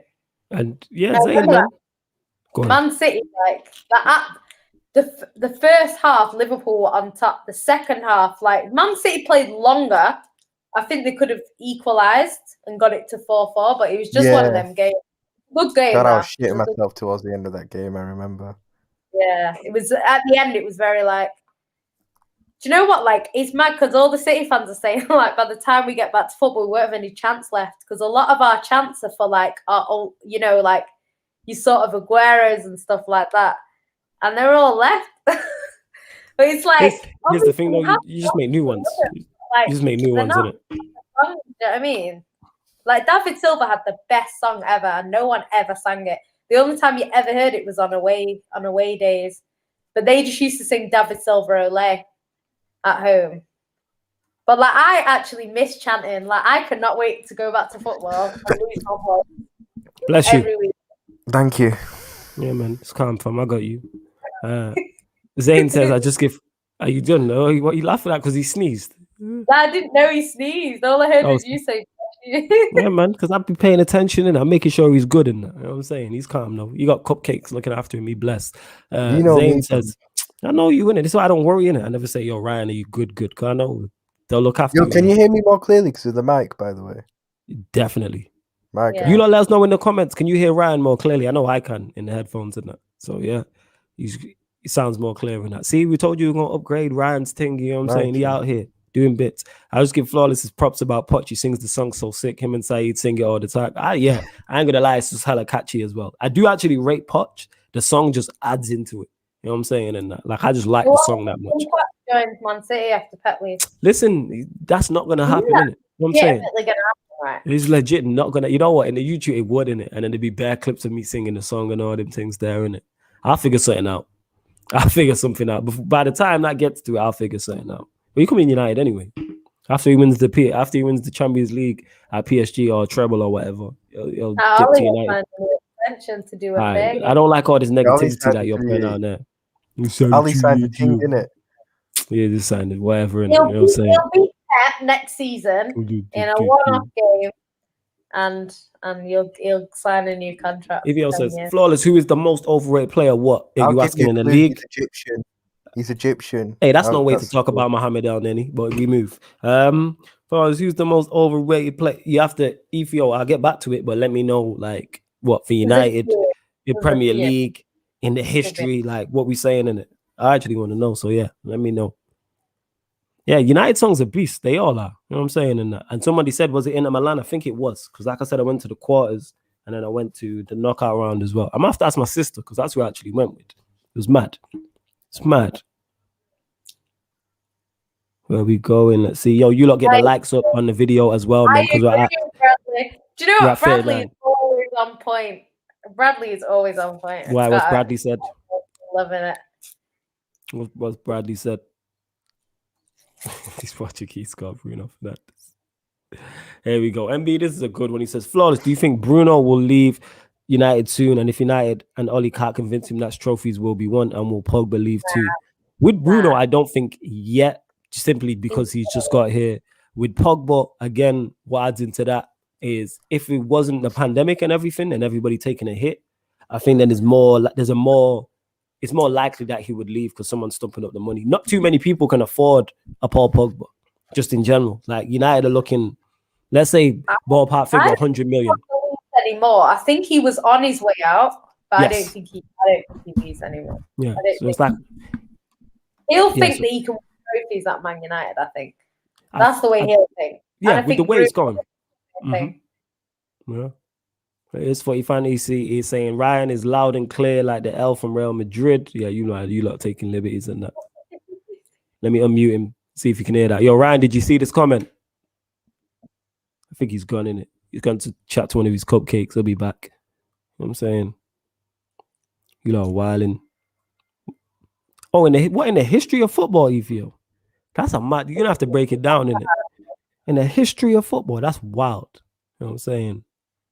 Right, see that? Everyone just trying to put on this negativity. Flawless Pogba to PSG, Poch link up. Yeah, that's wild. You know what? He's been linked with PSG for so long because he's French, isn't it? It's always going to happen. Is he from Paris though? No, I don't think so. Just asking out of interest. But it's like when you get English players. It's like Jude Bellingham. If Jude Bellingham continues the way he's going, he will be forever linked with British clubs because he's English. Yes. Do you know what I mean? It's always going to be that way. Always so happen. it will always happen. But Big yeah, I think Pogba's always going to be linked there because he probably wouldn't mind living in Paris. If you're French, Paris is where it's at, isn't it? So he probably would live there. Imagine the Liverpool link up with Mbappe at PSG. United aside, that's frightening. But talks is Neymar, we were talking about Red Talk. Mbappe We were talking about Mbappe. Oh my God. Yeah, we were talking about Mbappe and Pogba potentially going to Real Madrid. But go on, say that again, Ryan. What did you say? Labille supplying Neymar and Mbappe at PSG. Jesus fucking Christ, bro. He's from. Man is saying he's from Paris in the chat. He is from. Let me find out where he's from. I didn't think he was from. Yeah, he is from Oh yeah, Paris. He's from Paris. He's from Paris. Yeah, that makes it more than why people are doing that. Yeah, so that's why he's linked there. Football Philosophy said you should do fan calling shows. When I was a kid, we went on a school trip, and we actually went to German. Like, there's actually in like Paris, like right near where PSG are. Okay, Martin. I've been I've been Paris as well. It was on point still. I enjoyed it. I was gonna say, yeah, I like Paris. We'll have to do Sarcasm City tour in it when we do the Sarcasm City tour. Disneyland. I like Disneyland. Yeah, we're gonna do Sarcasm City France, Sarcasm City America, Sarcasm City. Yeah, man, we're gonna take this on the tour in it. Paris is overrated, Bradley. I agree with you. So but I just want to go back because I like Disneyland. Paris. Okay, no, I hear that. Have you seen it? It's like a fake. It looks like a movie set. Like the streets look like a movie set and the houses, but it's not. It's like a legit place. But it's so nice. I didn't know. Obviously, everyone will be traveling everywhere. Football Philosophy said you should do phone-in shows. Sometimes you do it on Agenda FC. So me and Lewis, that's a show on Wednesday. Shout out my Don Carefree Lewis. He's actually streaming right now. He's doing a WrestleMania watch along. Salute to him. Make sure you sub to his channel. But yeah, sometimes on Agenda FC, we open up the phone lines. And Bullet M, I'm not missing your comments. Like I said, the reason why the same names are popping up is because when you're a member, your comments take priority like a super chat. So this is why you'll see NB like this, because he's a member. Like we had a new member join today, for instance. Salute to Davey Fisher. So I'm not ignoring your comments, people, and that's literally it. Will I unban Velv? Why did he get banned? Tell me why he got banned, because he obviously got banned for a reason. I remember the name. I know what he's talking about because his name's longer. Definitely. Someone said, I can't find it. What's your favorite chant? Yeah, what's your favorite chant? Hey, your supporting clubs? You do, you know. Big up. You get me? Yeah. The OG Cookie Monster and that. Big up, man. Big up from Bermuda. That's mad. I don't think we've ever had anyone watch. We are really Sarcasm City TV to the world and back. It's mad. It's mad. What is your guys' favorite chant for your supported clubs that you love singing? I like them all. I'm not gonna lie. They all fine. Like when I go to grounds, I might not have been for like a minute, and then you hear the new chant and it rings out, and you start laughing to yourself, and then you just catch on. And what I rate as well, it happens, and you lot will know this. You know who I rate, who has the most confidence in the world, is always the first guy or first woman who starts to chant in it. Like I've been in the Stretford End and it's quiet, and you just hear a guy from the back start, you and I, just one guy, you know, and then everyone just in unison joins it. I respect that because I'm confident. I don't have that type of confidence in it. I could not be in the Stretford End by myself and just start singing. But yeah, I like them all, the UNITED, like I said. My favorite one that always makes me laugh is the Pride of All Europe, the Cock of the North. We hate the Scousers and the Cockneys, of course, and Leeds. I love that shit. All of them, file. They all file. I'm saying. What are you saying, Yancy? I like tearing Cockneys apart again, because that means we're winning by a big score. So that's always a good one. Yeah. Okay. Ryan, what are you telling me? I don't know. There's loads. I love All Around the Fields of Anfield Road. I love singing the Firmino chant, even though it's a load of bullshit. To be fair, the lyrics in it, that's a sick chant. I remember singing that on holiday as well when I was proper waved in it on the streets. Also, even though this is a lot of teams have this chant, but when you sing like "We shall not be moved," with a team that's going to win the European Cup again and stuff, I love that chant when you sing that when you're in like a semi-final, and you're singing that when you know you're going through to the final. and you know, we're the team who's going to win the foot. I love that chant as well, man. So I'd say those. Hey, that big up Lewis. I just mentioned his name, and this guy pops up like Jack in the Big Box up and that Lewis. just to say from Tottenham. Big up Lewis. Lewis, I seen the link that you sent me. I'll be over there shortly, and you know what I'm saying, I'll be on there after where we at. Oh, Bullet M, my bad. I thought you was talking to me. My apologies. MB's got a question for you, Yan City. Yan, if you're Pep, what would you be telling the players going into the second leg against Dortmund? Do you know what? Like, it's a hard one because it's like, really and truly, someone said it the other day, and it's true. Like, if Man City don't go through, you do have to question the mentality of the players because, like, the Lyon game, I understand Pep went a bit crazy, right? And did a crazy lineup, and it didn't work, and it backfired, and you know, everyone blamed it on Pep, which I agree. Pep was at fault for overthinking it, but the players got no blame. Like, they hardly took any blame. It was all on Pep. And I think this time, like, that first leg, he played the team that I would have played. I don't really think there was anything wrong with that team. The only thing I would have said is the way that the game was going towards the end, I probably would have put like a Sterling on to just run at Dortmund, you know, and tire them out a little bit. And maybe they wouldn't have got the goal to make it 1-1, who knows. But I think the players need to, like, go out there and win it, if I'm being honest. Like, they need to go out there and prove to Pep that they're good enough to go through. So, I don't know. If I was Pep, I would obviously tell them to just go and do what they normally do. Don't try and overthink it, all of that sort of stuff. But if we don't go through, that's on the players for me, because Pep's rested them. He's rested them against Leeds. You know, they didn't play. And they've already got a lead. They don't have to win to go through. We can even lose 3-2 and go through.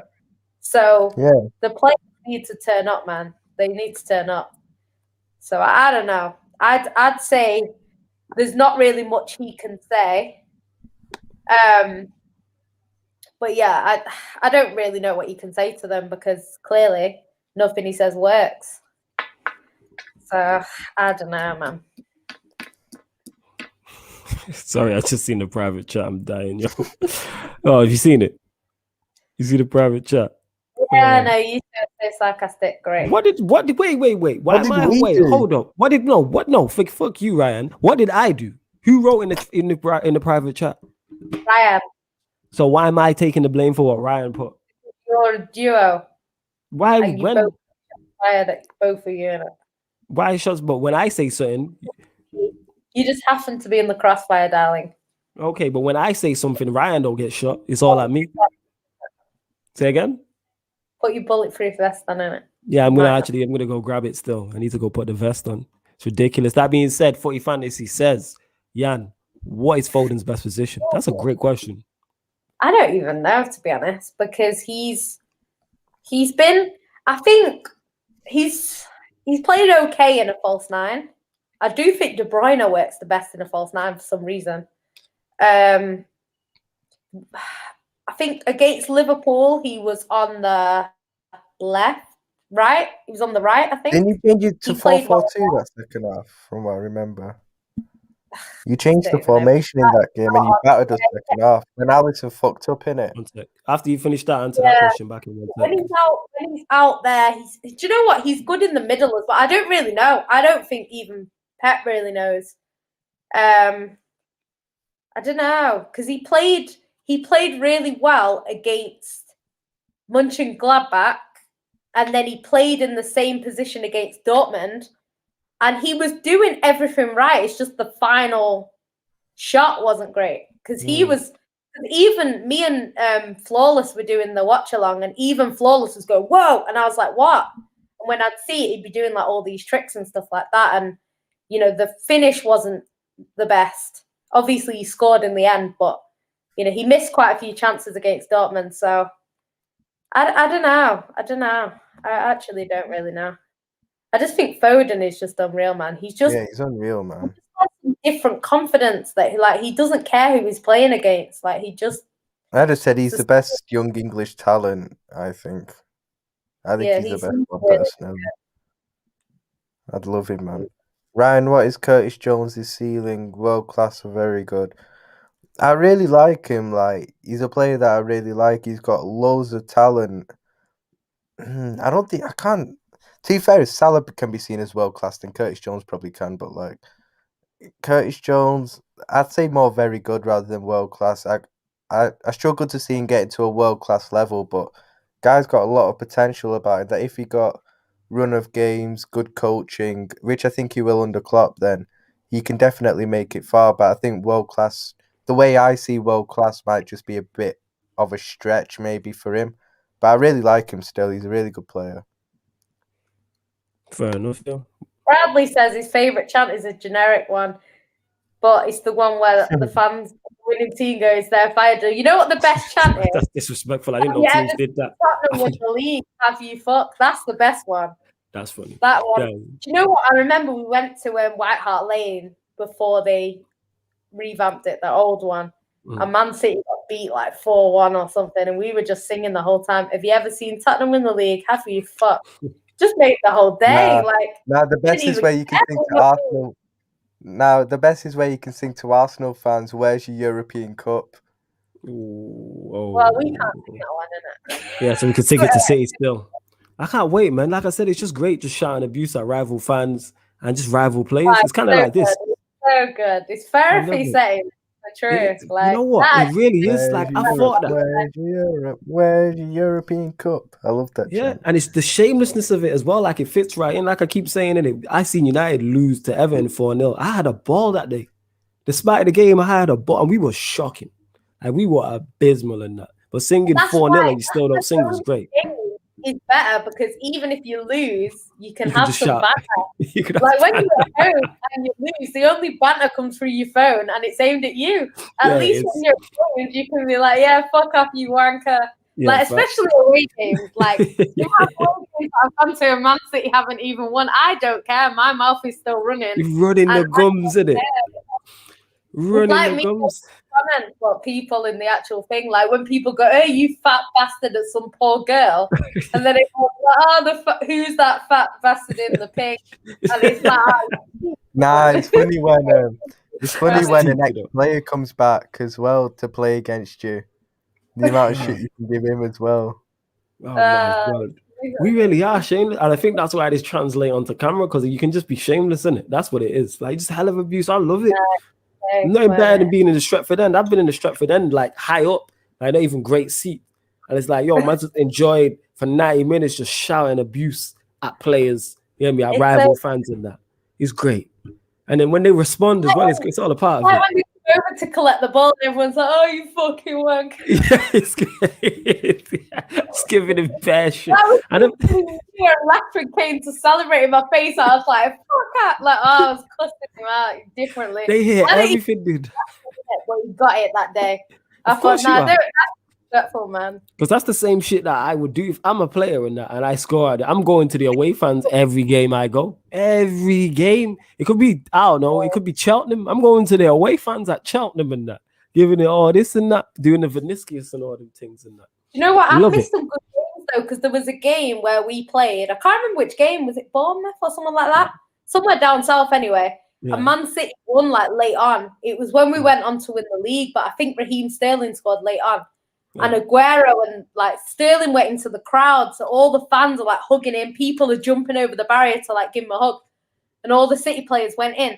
And then this policeman was like trying to arrest some Man City fan, and like Aguero went up to the police officer and was like squaring up to the police officer, like basically telling him to like leave the fan alone. It's so funny. Like Aguero got so much respect from our fans because he actually got that fan de-arrested. Like, that fan would have got arrested, but because Aguero went up, then they were saying they were going to take action against Aguero, but they realized it was ridiculous, so they had to drop it. But like, that's why, like, I love Aguero for that, because he really saved that fan, you know, because it's mad. Yeah, Bournemouth. Yeah, I think it's when Sterling scored that late winner. And be saying, Ryan, fuck you. We ain't cool anymore. You've been added to the list of wallets. Arsenal away is a vibe. You're all right, innit?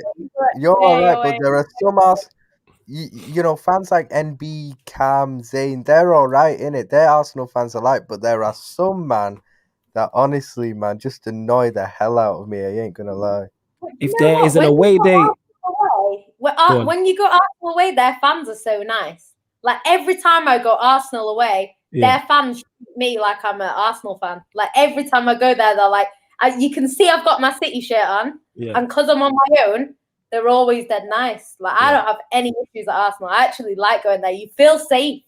Like other ground, don't feel that safe. But you'll Arsenal, feel safe. If I go Arsenal away, I'm going with an entourage, security, and that. Like if I ever go Arsenal away, if I go Arsenal away, the amount of shit that because the thing that if there's one away day, I need to do that's on my bucket list. It's Arsenal away. I need that in my life. I'm going Arsenal away, without question. I'm going to. I'd be trolling like the whole time. You know what I'm saying? Someone said it. It was like it was on a stream. It was like, "Yo, Flawless, you need to meet Ty because you just wind him up the whole time." And that I love getting onto Arsenal. It's fantastic. It's great. They're just the bar for banter. That man won today, clean sheet, 2-0, and you know where they are in the league? Ninth in April. It's not even a joke. That's why nobody's laughing. Ryan was still faced. They're 9th. These men are scraping into the top half. You know what's mad though? Like it's because I know a few teams are saying it, and like it's probably an excuse, but like saying like, you know, without fans and stuff, like because I think a lot of these teams, their fans are getting onto them heavily if they're in the positions that they're in.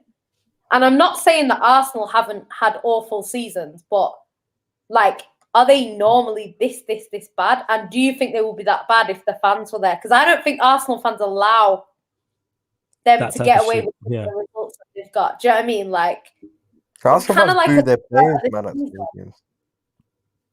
Yeah, like at the start of the season, like some of the results that Man City were getting, it's like the fans don't allow that to happen. Like they're cussing them out at the end of the game if it's 1-1 and they're not even trying, or if it's 0-0 and they're not even trying. Them fans are driving that ball into the net. Like I think there's certain games because I know that Liverpool Spurs game where Liverpool had fans in and Liverpool scored very late on.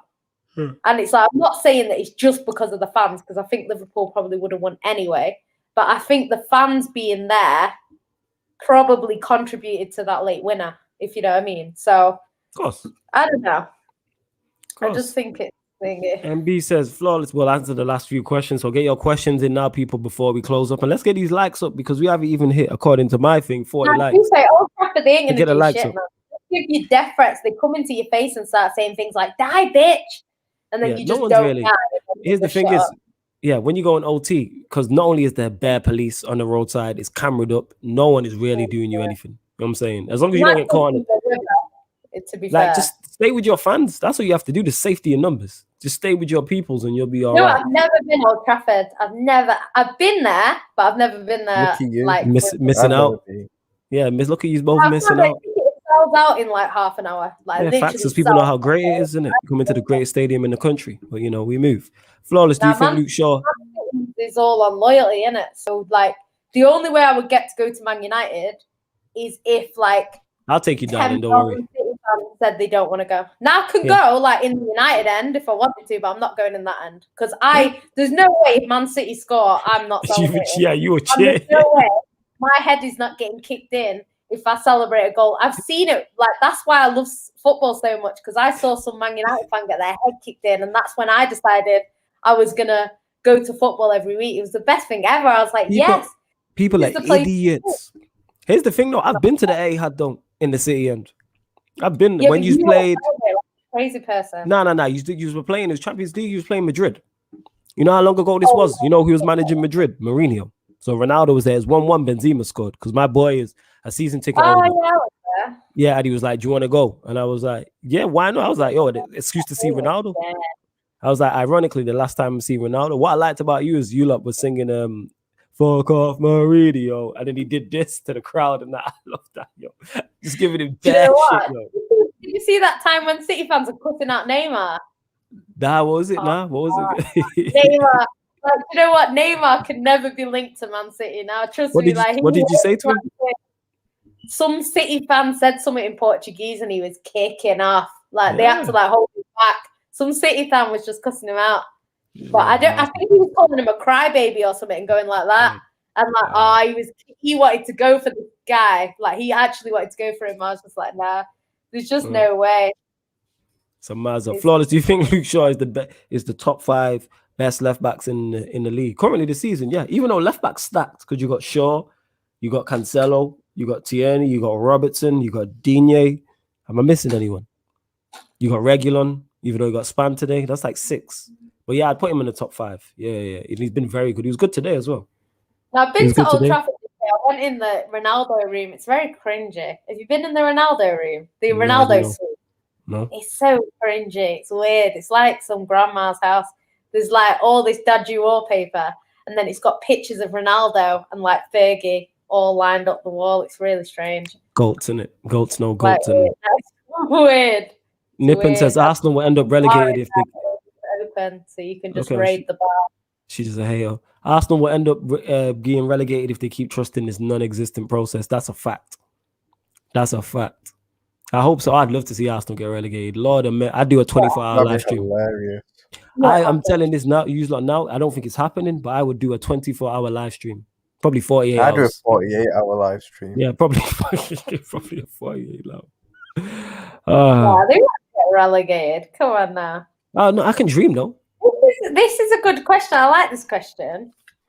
You guys should name the top 5 stadiums. In terms of right what now. though? What are you asking, Dupe, in terms of what atmosphere? Yeah, it depends on how it is. Because there's certain stadiums that the atmosphere might be all right, but the view is terrible. So, like, I'd say Everton. See, when I went, Everton was dead. Everton is bad. You can't see anything. Like, I had a great seat. Restricted view. The first time I went to Everton, I had a good view. And it was a really good view, actually. But it was just like everything is restricted view, like for most of the fans in it. So unless you sit on the second tier, it's then White Hart Lane, the old one, used to be like falling apart. It honestly, like, I was surprised that I survived the 90 minutes because people were like stood up and like jumping up and down doing the Poznan, and like I thought the whole thing was going to come down. Have you ever done the Poznan? Yeah. Okay. But the worst thing is on the back row where you feel like you're going to die, which is what I was doing in the semi-final against Man United when Yaya Toure scored. I was like that, and then like you literally like I don't know how I'm still alive, to be honest. There's some games where it's been touch and go. That was one of them. West Ham, if you're on the second tier, you're miles away from the pitch. If you're on the bottom tier, it's decent. If you're on the second tier, honestly, miles away. Feels like you're watching it at home. Wembley in the third tier is like dots. You can't see anything. I went to an England game not that long ago. You can't see fuck all. I just went there to boo Gomez. You know, that's all I went there for, because it was after that Sterling thing, and everyone was getting pissed off because they were like, "How are you gonna be?" That's like, I don't care for England. I just went to see Sterling because it was free.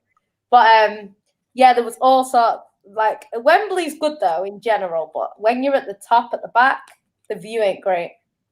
Then you've got like Sunderland away is all right. Don't really know what the atmosphere is like. Crystal Palace, shit view unless you're at the front. But the atmosphere is good at Crystal Palace. Where else? I've not been that many. Wigan away, not great. The view ain't great. Blackburn away is decent.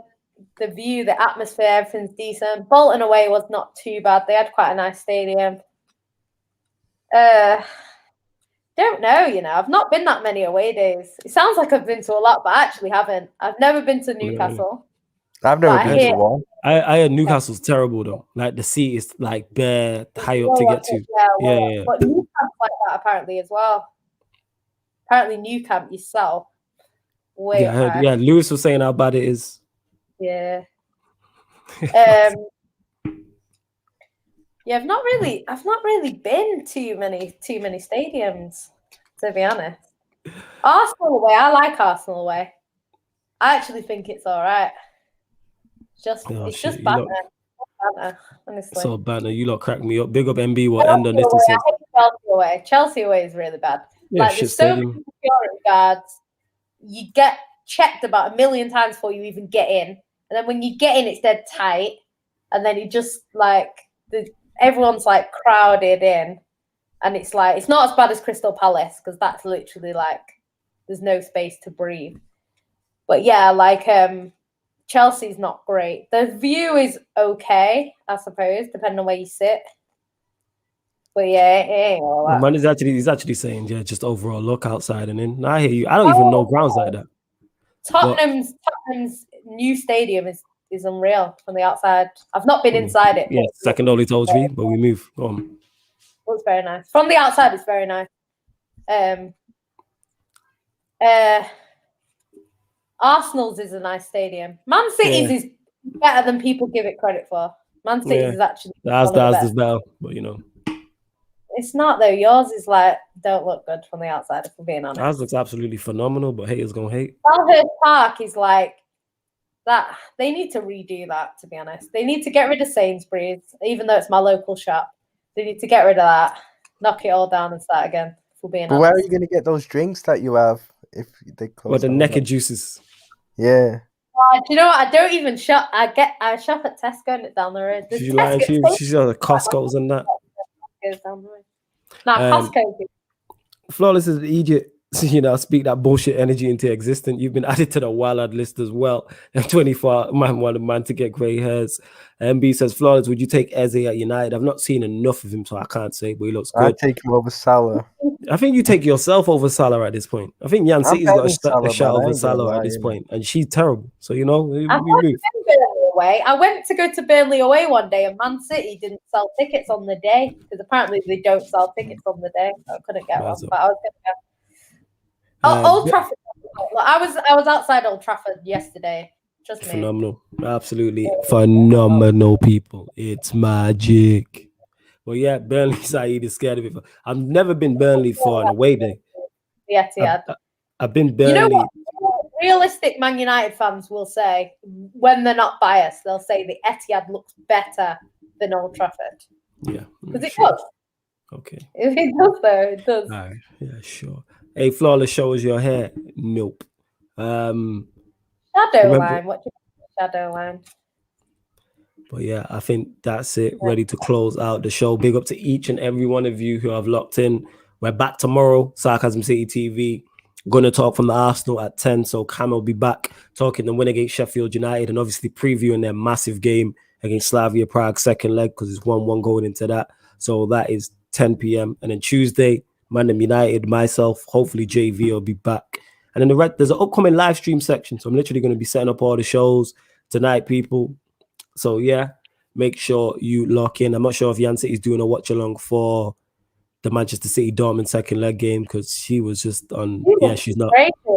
I'm gonna be going. I might do it. Me and Ryan might do it. I'm not sure. I got Liverpool. What do you mean now? What do you mean now? What do you mean? Now we defo doing it now. You said that. You know what I'm saying? You know what? I'm scared now because it's like everyone that I've done Man City have won. So it's like if I don't do it and we lose, so you better just freaking do it then, innit? I'll leave you by yourself to do if you want. We're doing it anyway. I don't know. So yes, there will be a watch along. Use a Wednesday, innit? So Tuesday there'll be Man United.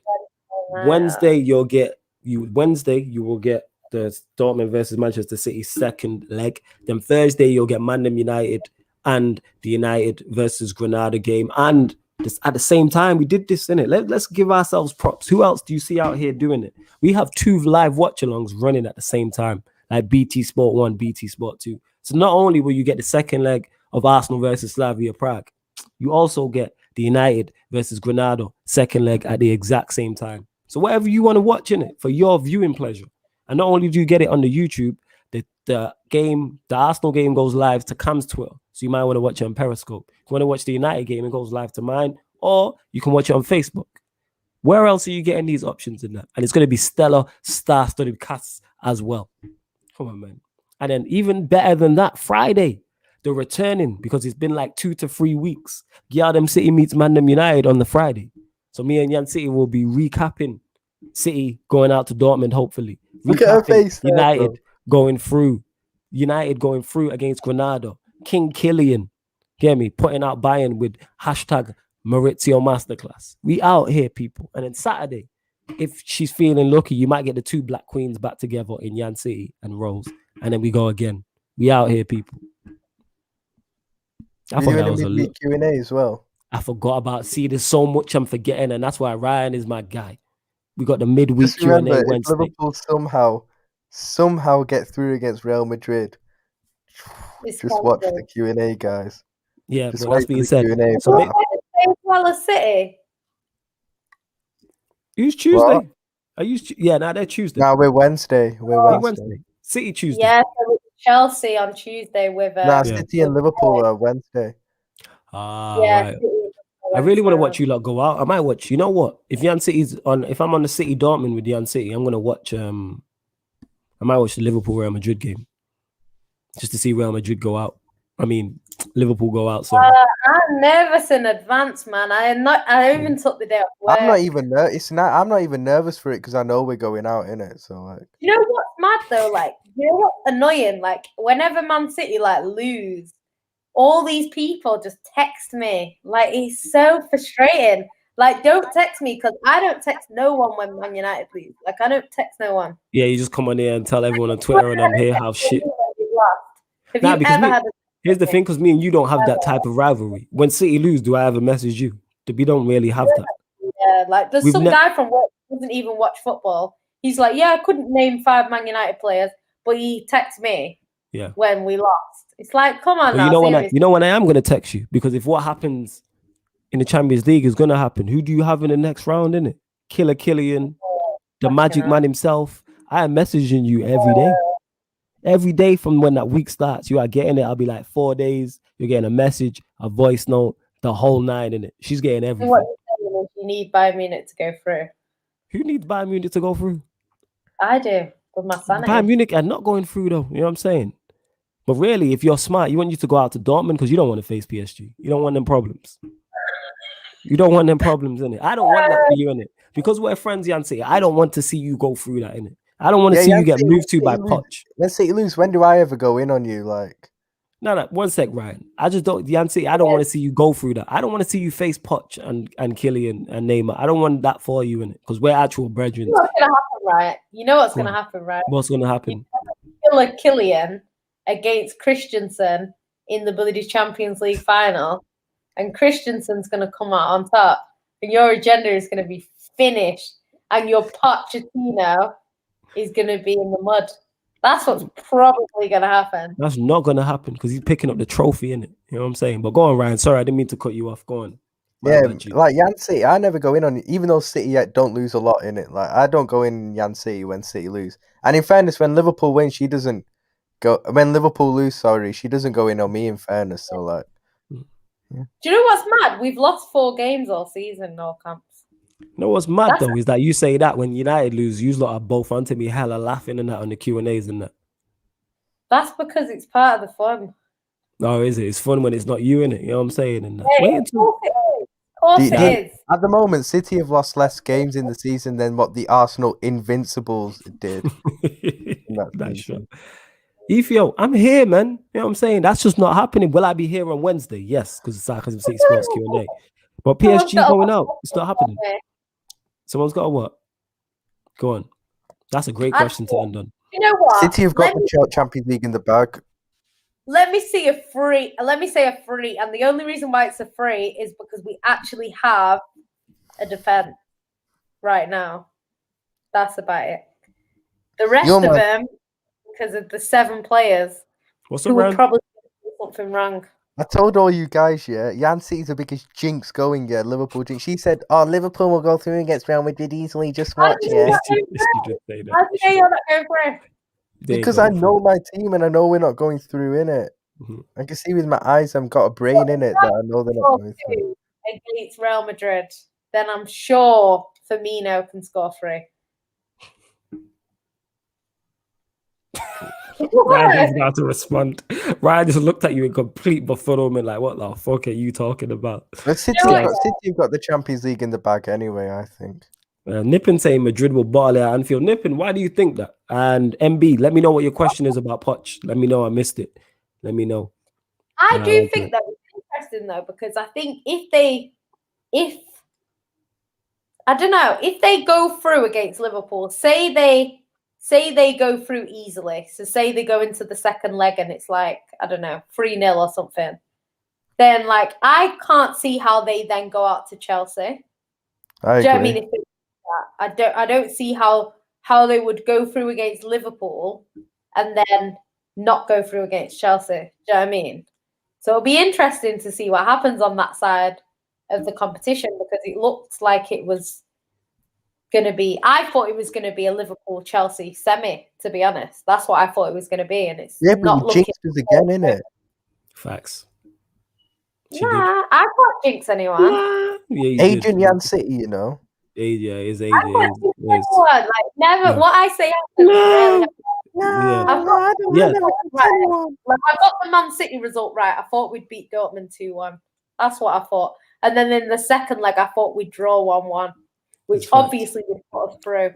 So I don't know whether that's going to happen or not. But I'd prefer us to go there and win, just because it'll be less stress. But yeah, I thought that might happen. So.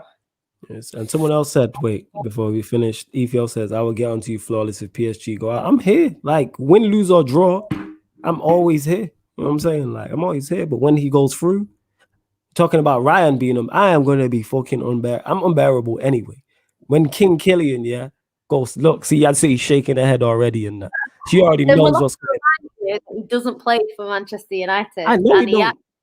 He's going to sign a contract with Man City to join Haaland at the Etihad. Okay, all right. Now you're in dream world in that. What would you do? What would you do if Pep decided he was going to leave and be replaced by Poch, and Poch comes with Mbappe?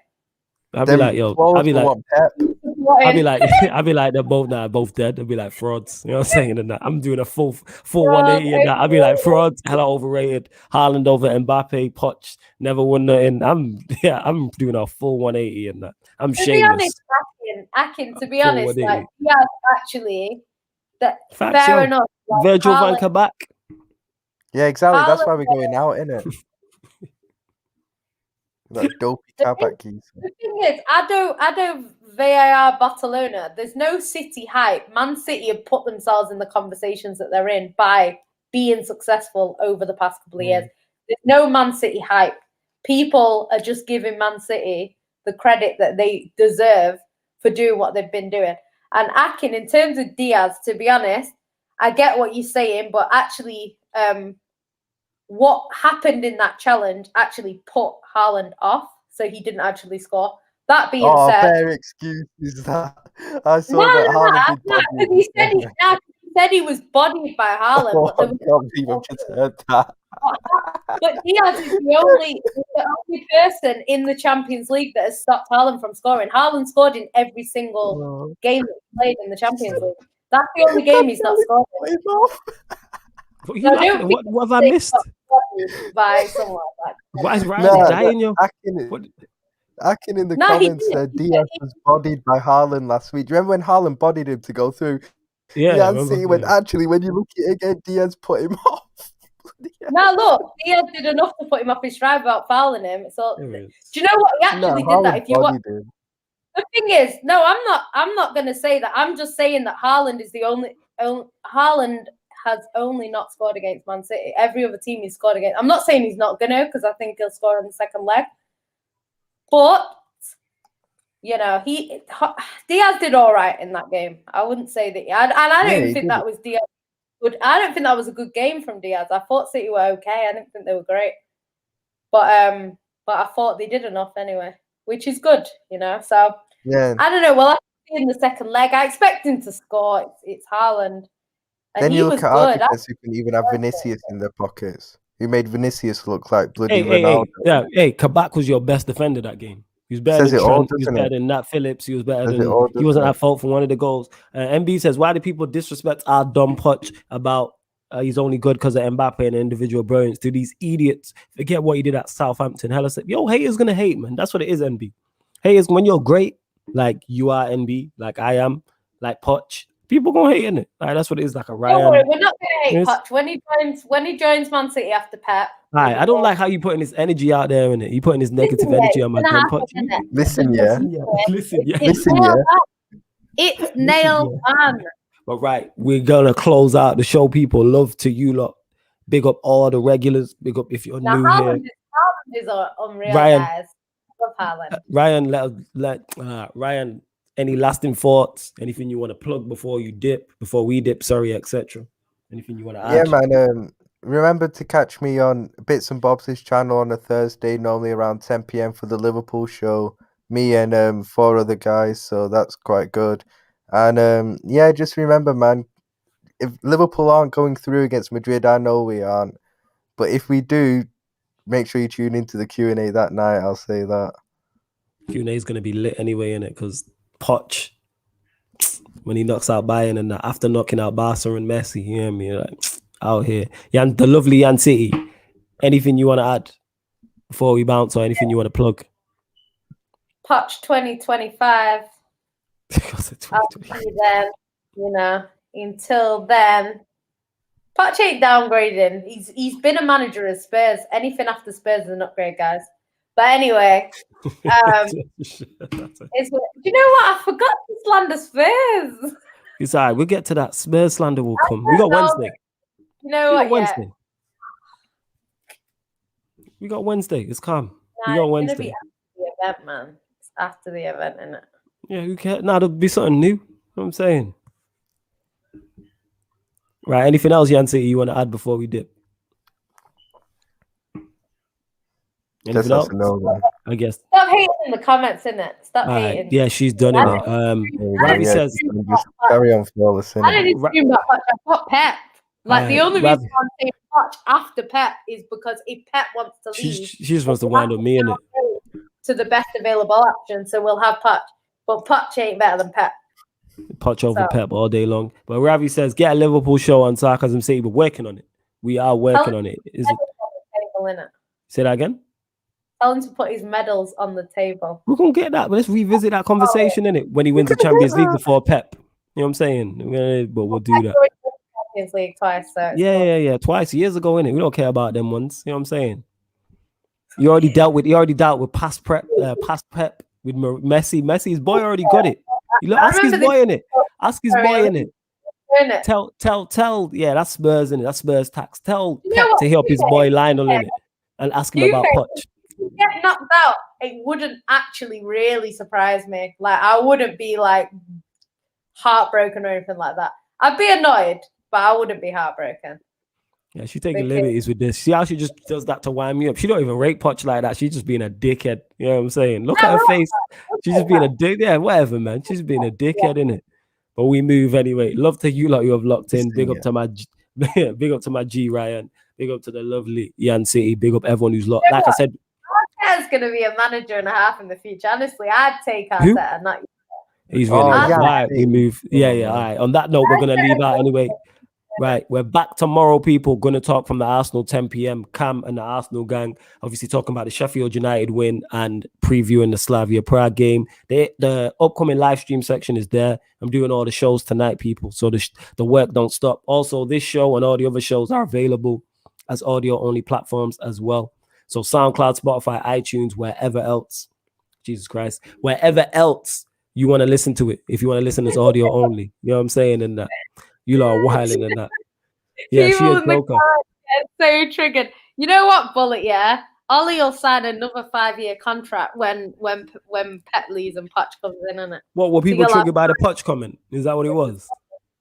Nah, he said that she's speaking Poch into existence. I ain't having it well, man. Ollie yeah, I'm doing that. Big up S Paco. Dupe, man.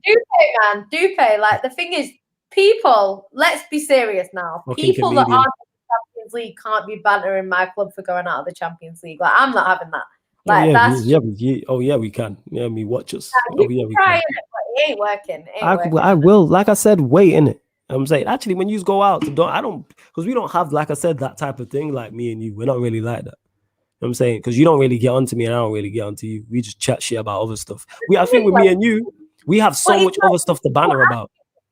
When people are asking me like, what do you think will happen on Wednesday? I'm not saying Man City are gonna go there and win and we're going through. Like, I'm saying I honestly do not know.